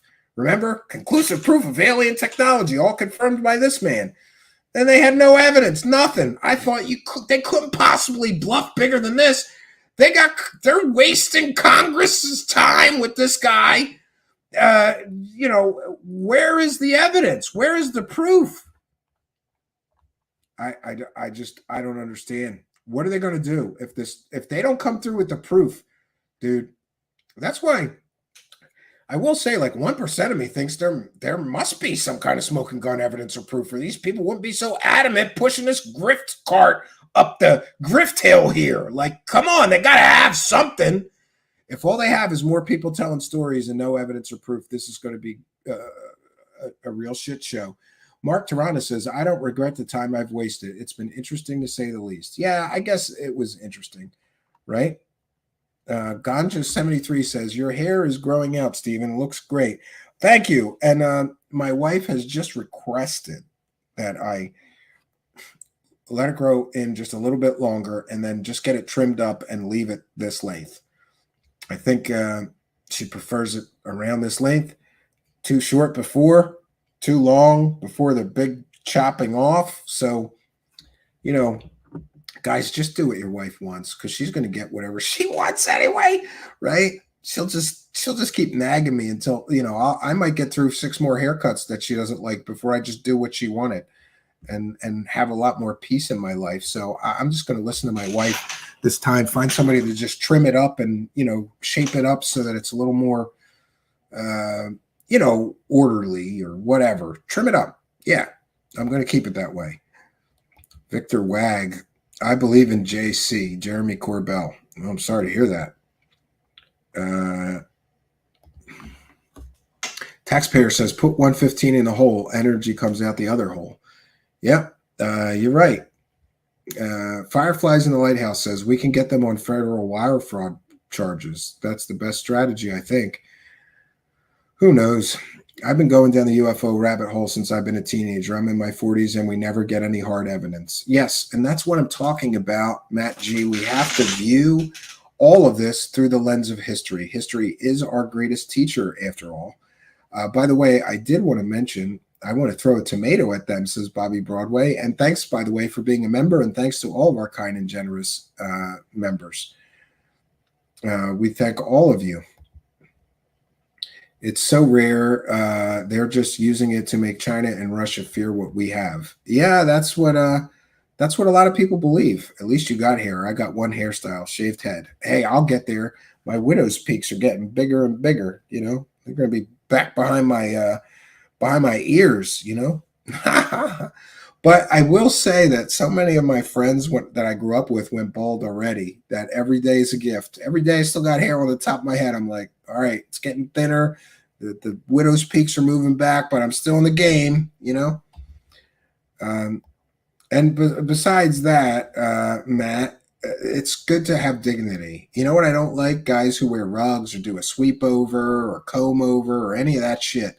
Like, if you're really going bald, just shave your head and have some goddamn dignity and don't look ridiculous trying to, I had another friend, he got like some kind of weave and like half his hair on the top of his head was real, but the other half was like a weave and it looked terrible. And like, nobody wanted to tell him. I told him, like, shit, dude, that shit looks terrible. Get that cut off of your head and shave your head. Have some dignity. All right. Amy Collins is here and says 35 years of following here and some lights in the sky here and there. Nothing that proves anything to be ET. Yeah, unfortunately, that's the boat we're in. But thank you, Amy Collins, longtime show supporter. Good to see you here. Yeah, you can wear a hat, but I don't like the guys that wear a hat or that bandana head wrap and pretend they still have hair on the top of their head, but they always wear that so you know they're bald. I hope that if I start going bald, I just have the dignity to just shave my head. But the genetics look pretty good because most of the older men in my family that I remember still had hair when they died. So, and I mean a pretty good head of hair like this, we'll see what happens. Oh yeah, I wanted to also be sure to mention, we see some new lights. I finally got the smoke effect back. When we first started our show, I had these lights, that projected a smoke-like effect that I loved for the show because it reminded me of Unsolved Mysteries. That fog and all I need is a trench coat, right? And the dun, dun, dun, dun, dun, dun, dun, dun, dun, dun, better music, right? But these are some of the new lights from the new set. I'm hopeful that we'll get the new set. I just fought with some stuff that was mounted on the ceiling all day. Slow, steady progress. We'll get it done. And also, Mr. Ian has been busily working on some of these AI projects. And I'm happy to say that some of these AI systems that we are going to be employing with our show here are really starting to come into their own and become actually usable for use case scenarios. For example, I have a new album that's 49 or 50 minutes long. And I told Mr. Ian, get this AI to just make this dark, scary nightmare scape for 49 minutes. And he's been at it for a week, but he finally figured it out. And it is ridiculous, trippy. It is like riding through a nightmare that someone is having in real time. And tonight, to close out the show, I'll share a preview of that with all of you. Now, we'll be broadcasting the 49-minute version this coming weekend. We're going to do a Saturday night premiere. The music album is called A Very Dark Place. It's another album by me, Steve Cambion, in the Purge series. This will be the 7th album in that series of albums. And I think it's truly artistic and groundbreaking. We've got an incredible AI-generated video while you listen to the music for the whole 49 minutes. And I've got a low-quality render to share with you tonight. In other words, this is just the rough. Hasn't been upscaled or whatever. He's run a new, better version, a higher quality version of what I'll be sharing with you tonight. We'll be posting that for Patreon members and to channel members in the next couple of days. And this Saturday night at 10 p.m. Eastern, we'll be doing a premiere for that new album. We want to thank Mr. Ian. He is the AI whisperer. I am pretty good with these things. He's better than me. And plus, he's got a great rig. I believe that the total render of 49 minutes, even the rough version, took something like 39 hours of computing time. And he's got a ridiculous computer with like 3 video cards and a great up-to-date processor and gigs and gigs and gigs and gigs of RAM. And it still took 39 hours to render the 49-minute animated video. I want to thank him, and boy, I can't wait to bring you. There's so many new tools coming online for us now. We're going to embrace some of these AI technologies that are helpful to us content creators, so that we could create new, better, and more content for you. That's kind of where I'm at. So we're going to wrap things up here, but don't go anywhere after the goodbye bumper. Get your good night messages ready and get ready to experience a small piece of my new album, A Very Dark Place. And it just so happens that the single that I'm going to share with you tonight is the title track to the album, A Very Dark Place. So we want to thank each and every one of you for joining us tonight. We want to thank you, kind and generous Patreon supporters. you channel members, you Twitch subscribers, YouTube super chat, super thanks people. Oh, geez, that reminds me. I missed two, didn't I? I'm so sorry. 1 second. Let me see if I can't find those. I remembered that I saw them, and I almost left those out. So I apologize. Always feel free if I miss a super chat to say, "Hey, you missed my super chat." We read every single super chat and thank those people for their kindness, generosity, and support of the show. If I can't do it through the chat, I'll share. Wingback chair. Bobby Broadstone. Okay, we got him. We want to thank Trolley Troll for a kind of generous $5 super chat, who says it would be more, but I probably have to buy a new phone now. Well, I'm sorry to hear that, but we thank you for two things: being a member and for throwing $5 in the hat. Longtime show supporter Trolley Troll. Thank you for your kindness, generosity, and support. Trolley Troll's a member. He throws $5 in our hat every month to help us praise the cash, and he throws a little extra. Hey, I hope you get a new phone. Thank you for your kindness, generosity, and support. It is much, much appreciated. And Bobby Broadway wants a wingback chair. And thank you, longtime show supporter Bobby Broadway, for your kindness, generosity, and support. I'm gonna look into it, because so far I think I'm up to $15 for this wingback chair, and I don't even really know what that is. We're gonna have to look it up. And if I can find one and it's something I would want to sit in during the show, I would be happy to do that for you. Bobby Broadway, longtime show supporter. Thanks for always helping us to praise the cash. Much, much appreciated. And we have Keith with a kind and generous $4.99 super chat and no message. But we thank you, Keith, for your kindness, generosity, and support. It is much, much appreciated. And it warms my heart that people all over the world from all different countries and languages and money types, everybody is so generous with helping us to praise the cash that we can't help but be humbled. You guys give me an attitude of gratitude. Thank you so much for all your kindness, generosity, and support. It is much, much appreciated. So I hope that we have given you a good and thorough understanding and education into the history of these people who are pushing, promoting, and in many cases profiting from the stories of Dave Grusch.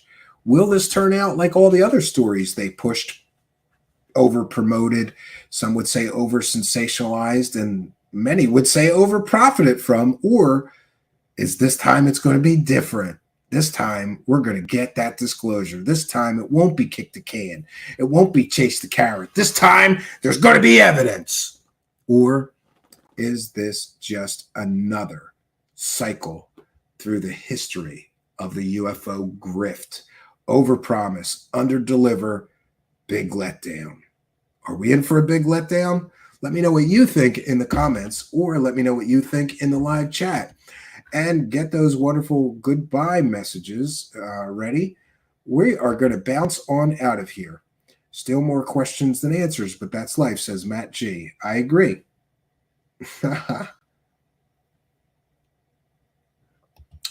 Like in Masterpiece Theater back in the day. All right, I'll look it up. Bobby Broadway has declared himself leader of all the stoners. I will allow that, Bobby Broadway. Yes, you can be. Mr. Ian says we're here to kick butt and read evidence, and they don't have any evidence. Yeah, I'm here to chew gum and look at their evidence, but they're out of evidence. Imagine that. So we have done our due diligence. Now, we're going to be back tomorrow night at 9 p.m. Eastern Standard Time. Please join us in the live chat tomorrow night, 9 p.m. Eastern Standard Time. I hope to see you at our next live show. And please do be sure to like, comment, subscribe, and share these videos on your social media. It really does help. Also, if you have time, maybe not tonight, but another time, tomorrow while you're driving, while you're working, while you're doing something, come back and watch one more. It really does help, because apparently when YouTube sees you returning for another dose, they go, he must make good content. People are coming back for more. So we'll crank up his recommends. And that really, really does help us. We will be back tomorrow night, 9 p.m. Eastern Standard Time. I've got kind of a fun show for you tomorrow night.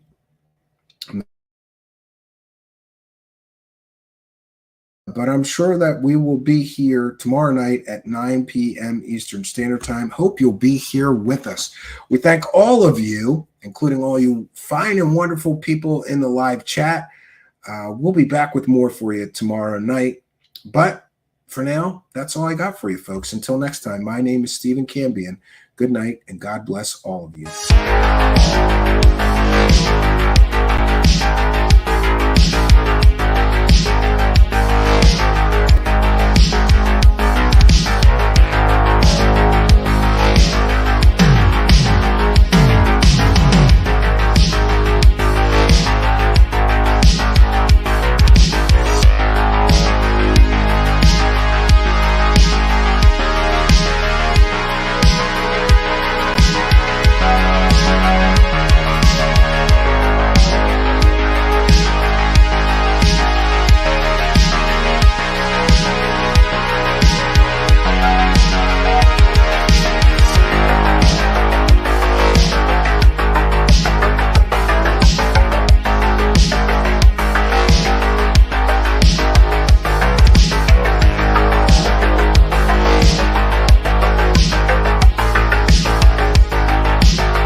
Okay, friends, just popping back on. We always try to read and thank every single person that sends a super chat during our live broadcast. So Phoenix Knight with a late entry. Sorry, I didn't see that before we try to bounce on out of here. But I'm happy to jump back on, and thank you, Phoenix Knight, for kind and generous $5 Australian super chat. Says, after watching the aviary documentary by Digital Vortex, yeah, we're going to have him on as a guest. I think he did a great job with that. I am pretty convinced that all of this disclosure is a psyop and not simply a scam. Yeah, I mean, the jury's still out, but I am very well versed in the history of the aviary, and that may have been sort of the precursor to all of this disclosure stuff that we are seeing. You know, it just keeps cycling and repeating and repeating and repeating and repeating. And some of us have been here long enough to go, that story wasn't true the first 3 times people were selling it, you know? But it is what it is. Thank you, Phoenix Knight, for your kindness, your generosity, and your support of the show. Now we will really bounce out of here. 1 second here. I have to figure out how to do this. I haven't done this in a long time. Okay, I'll be sharing a video file. Apparently it was too big to just put in as a bumper. So we'll be back tomorrow night, friends, 9 p.m. Eastern time. Thanks so much for everybody being here. I'll be back tomorrow night with more exciting things to share, and I hope you will be here with me. Until next time, friends, I will leave you with the song from our upcoming album. We're going to be doing the world premiere of this Saturday night at 10 p.m. Eastern time, including the full 49-minute rendered animation. That's just incredible. Wanted to give you a quick taste. Thanks to Mr. Ian. We'll be back tomorrow night, friends. Until next time, my name is Stephen Canby, and good night, and God bless all of you.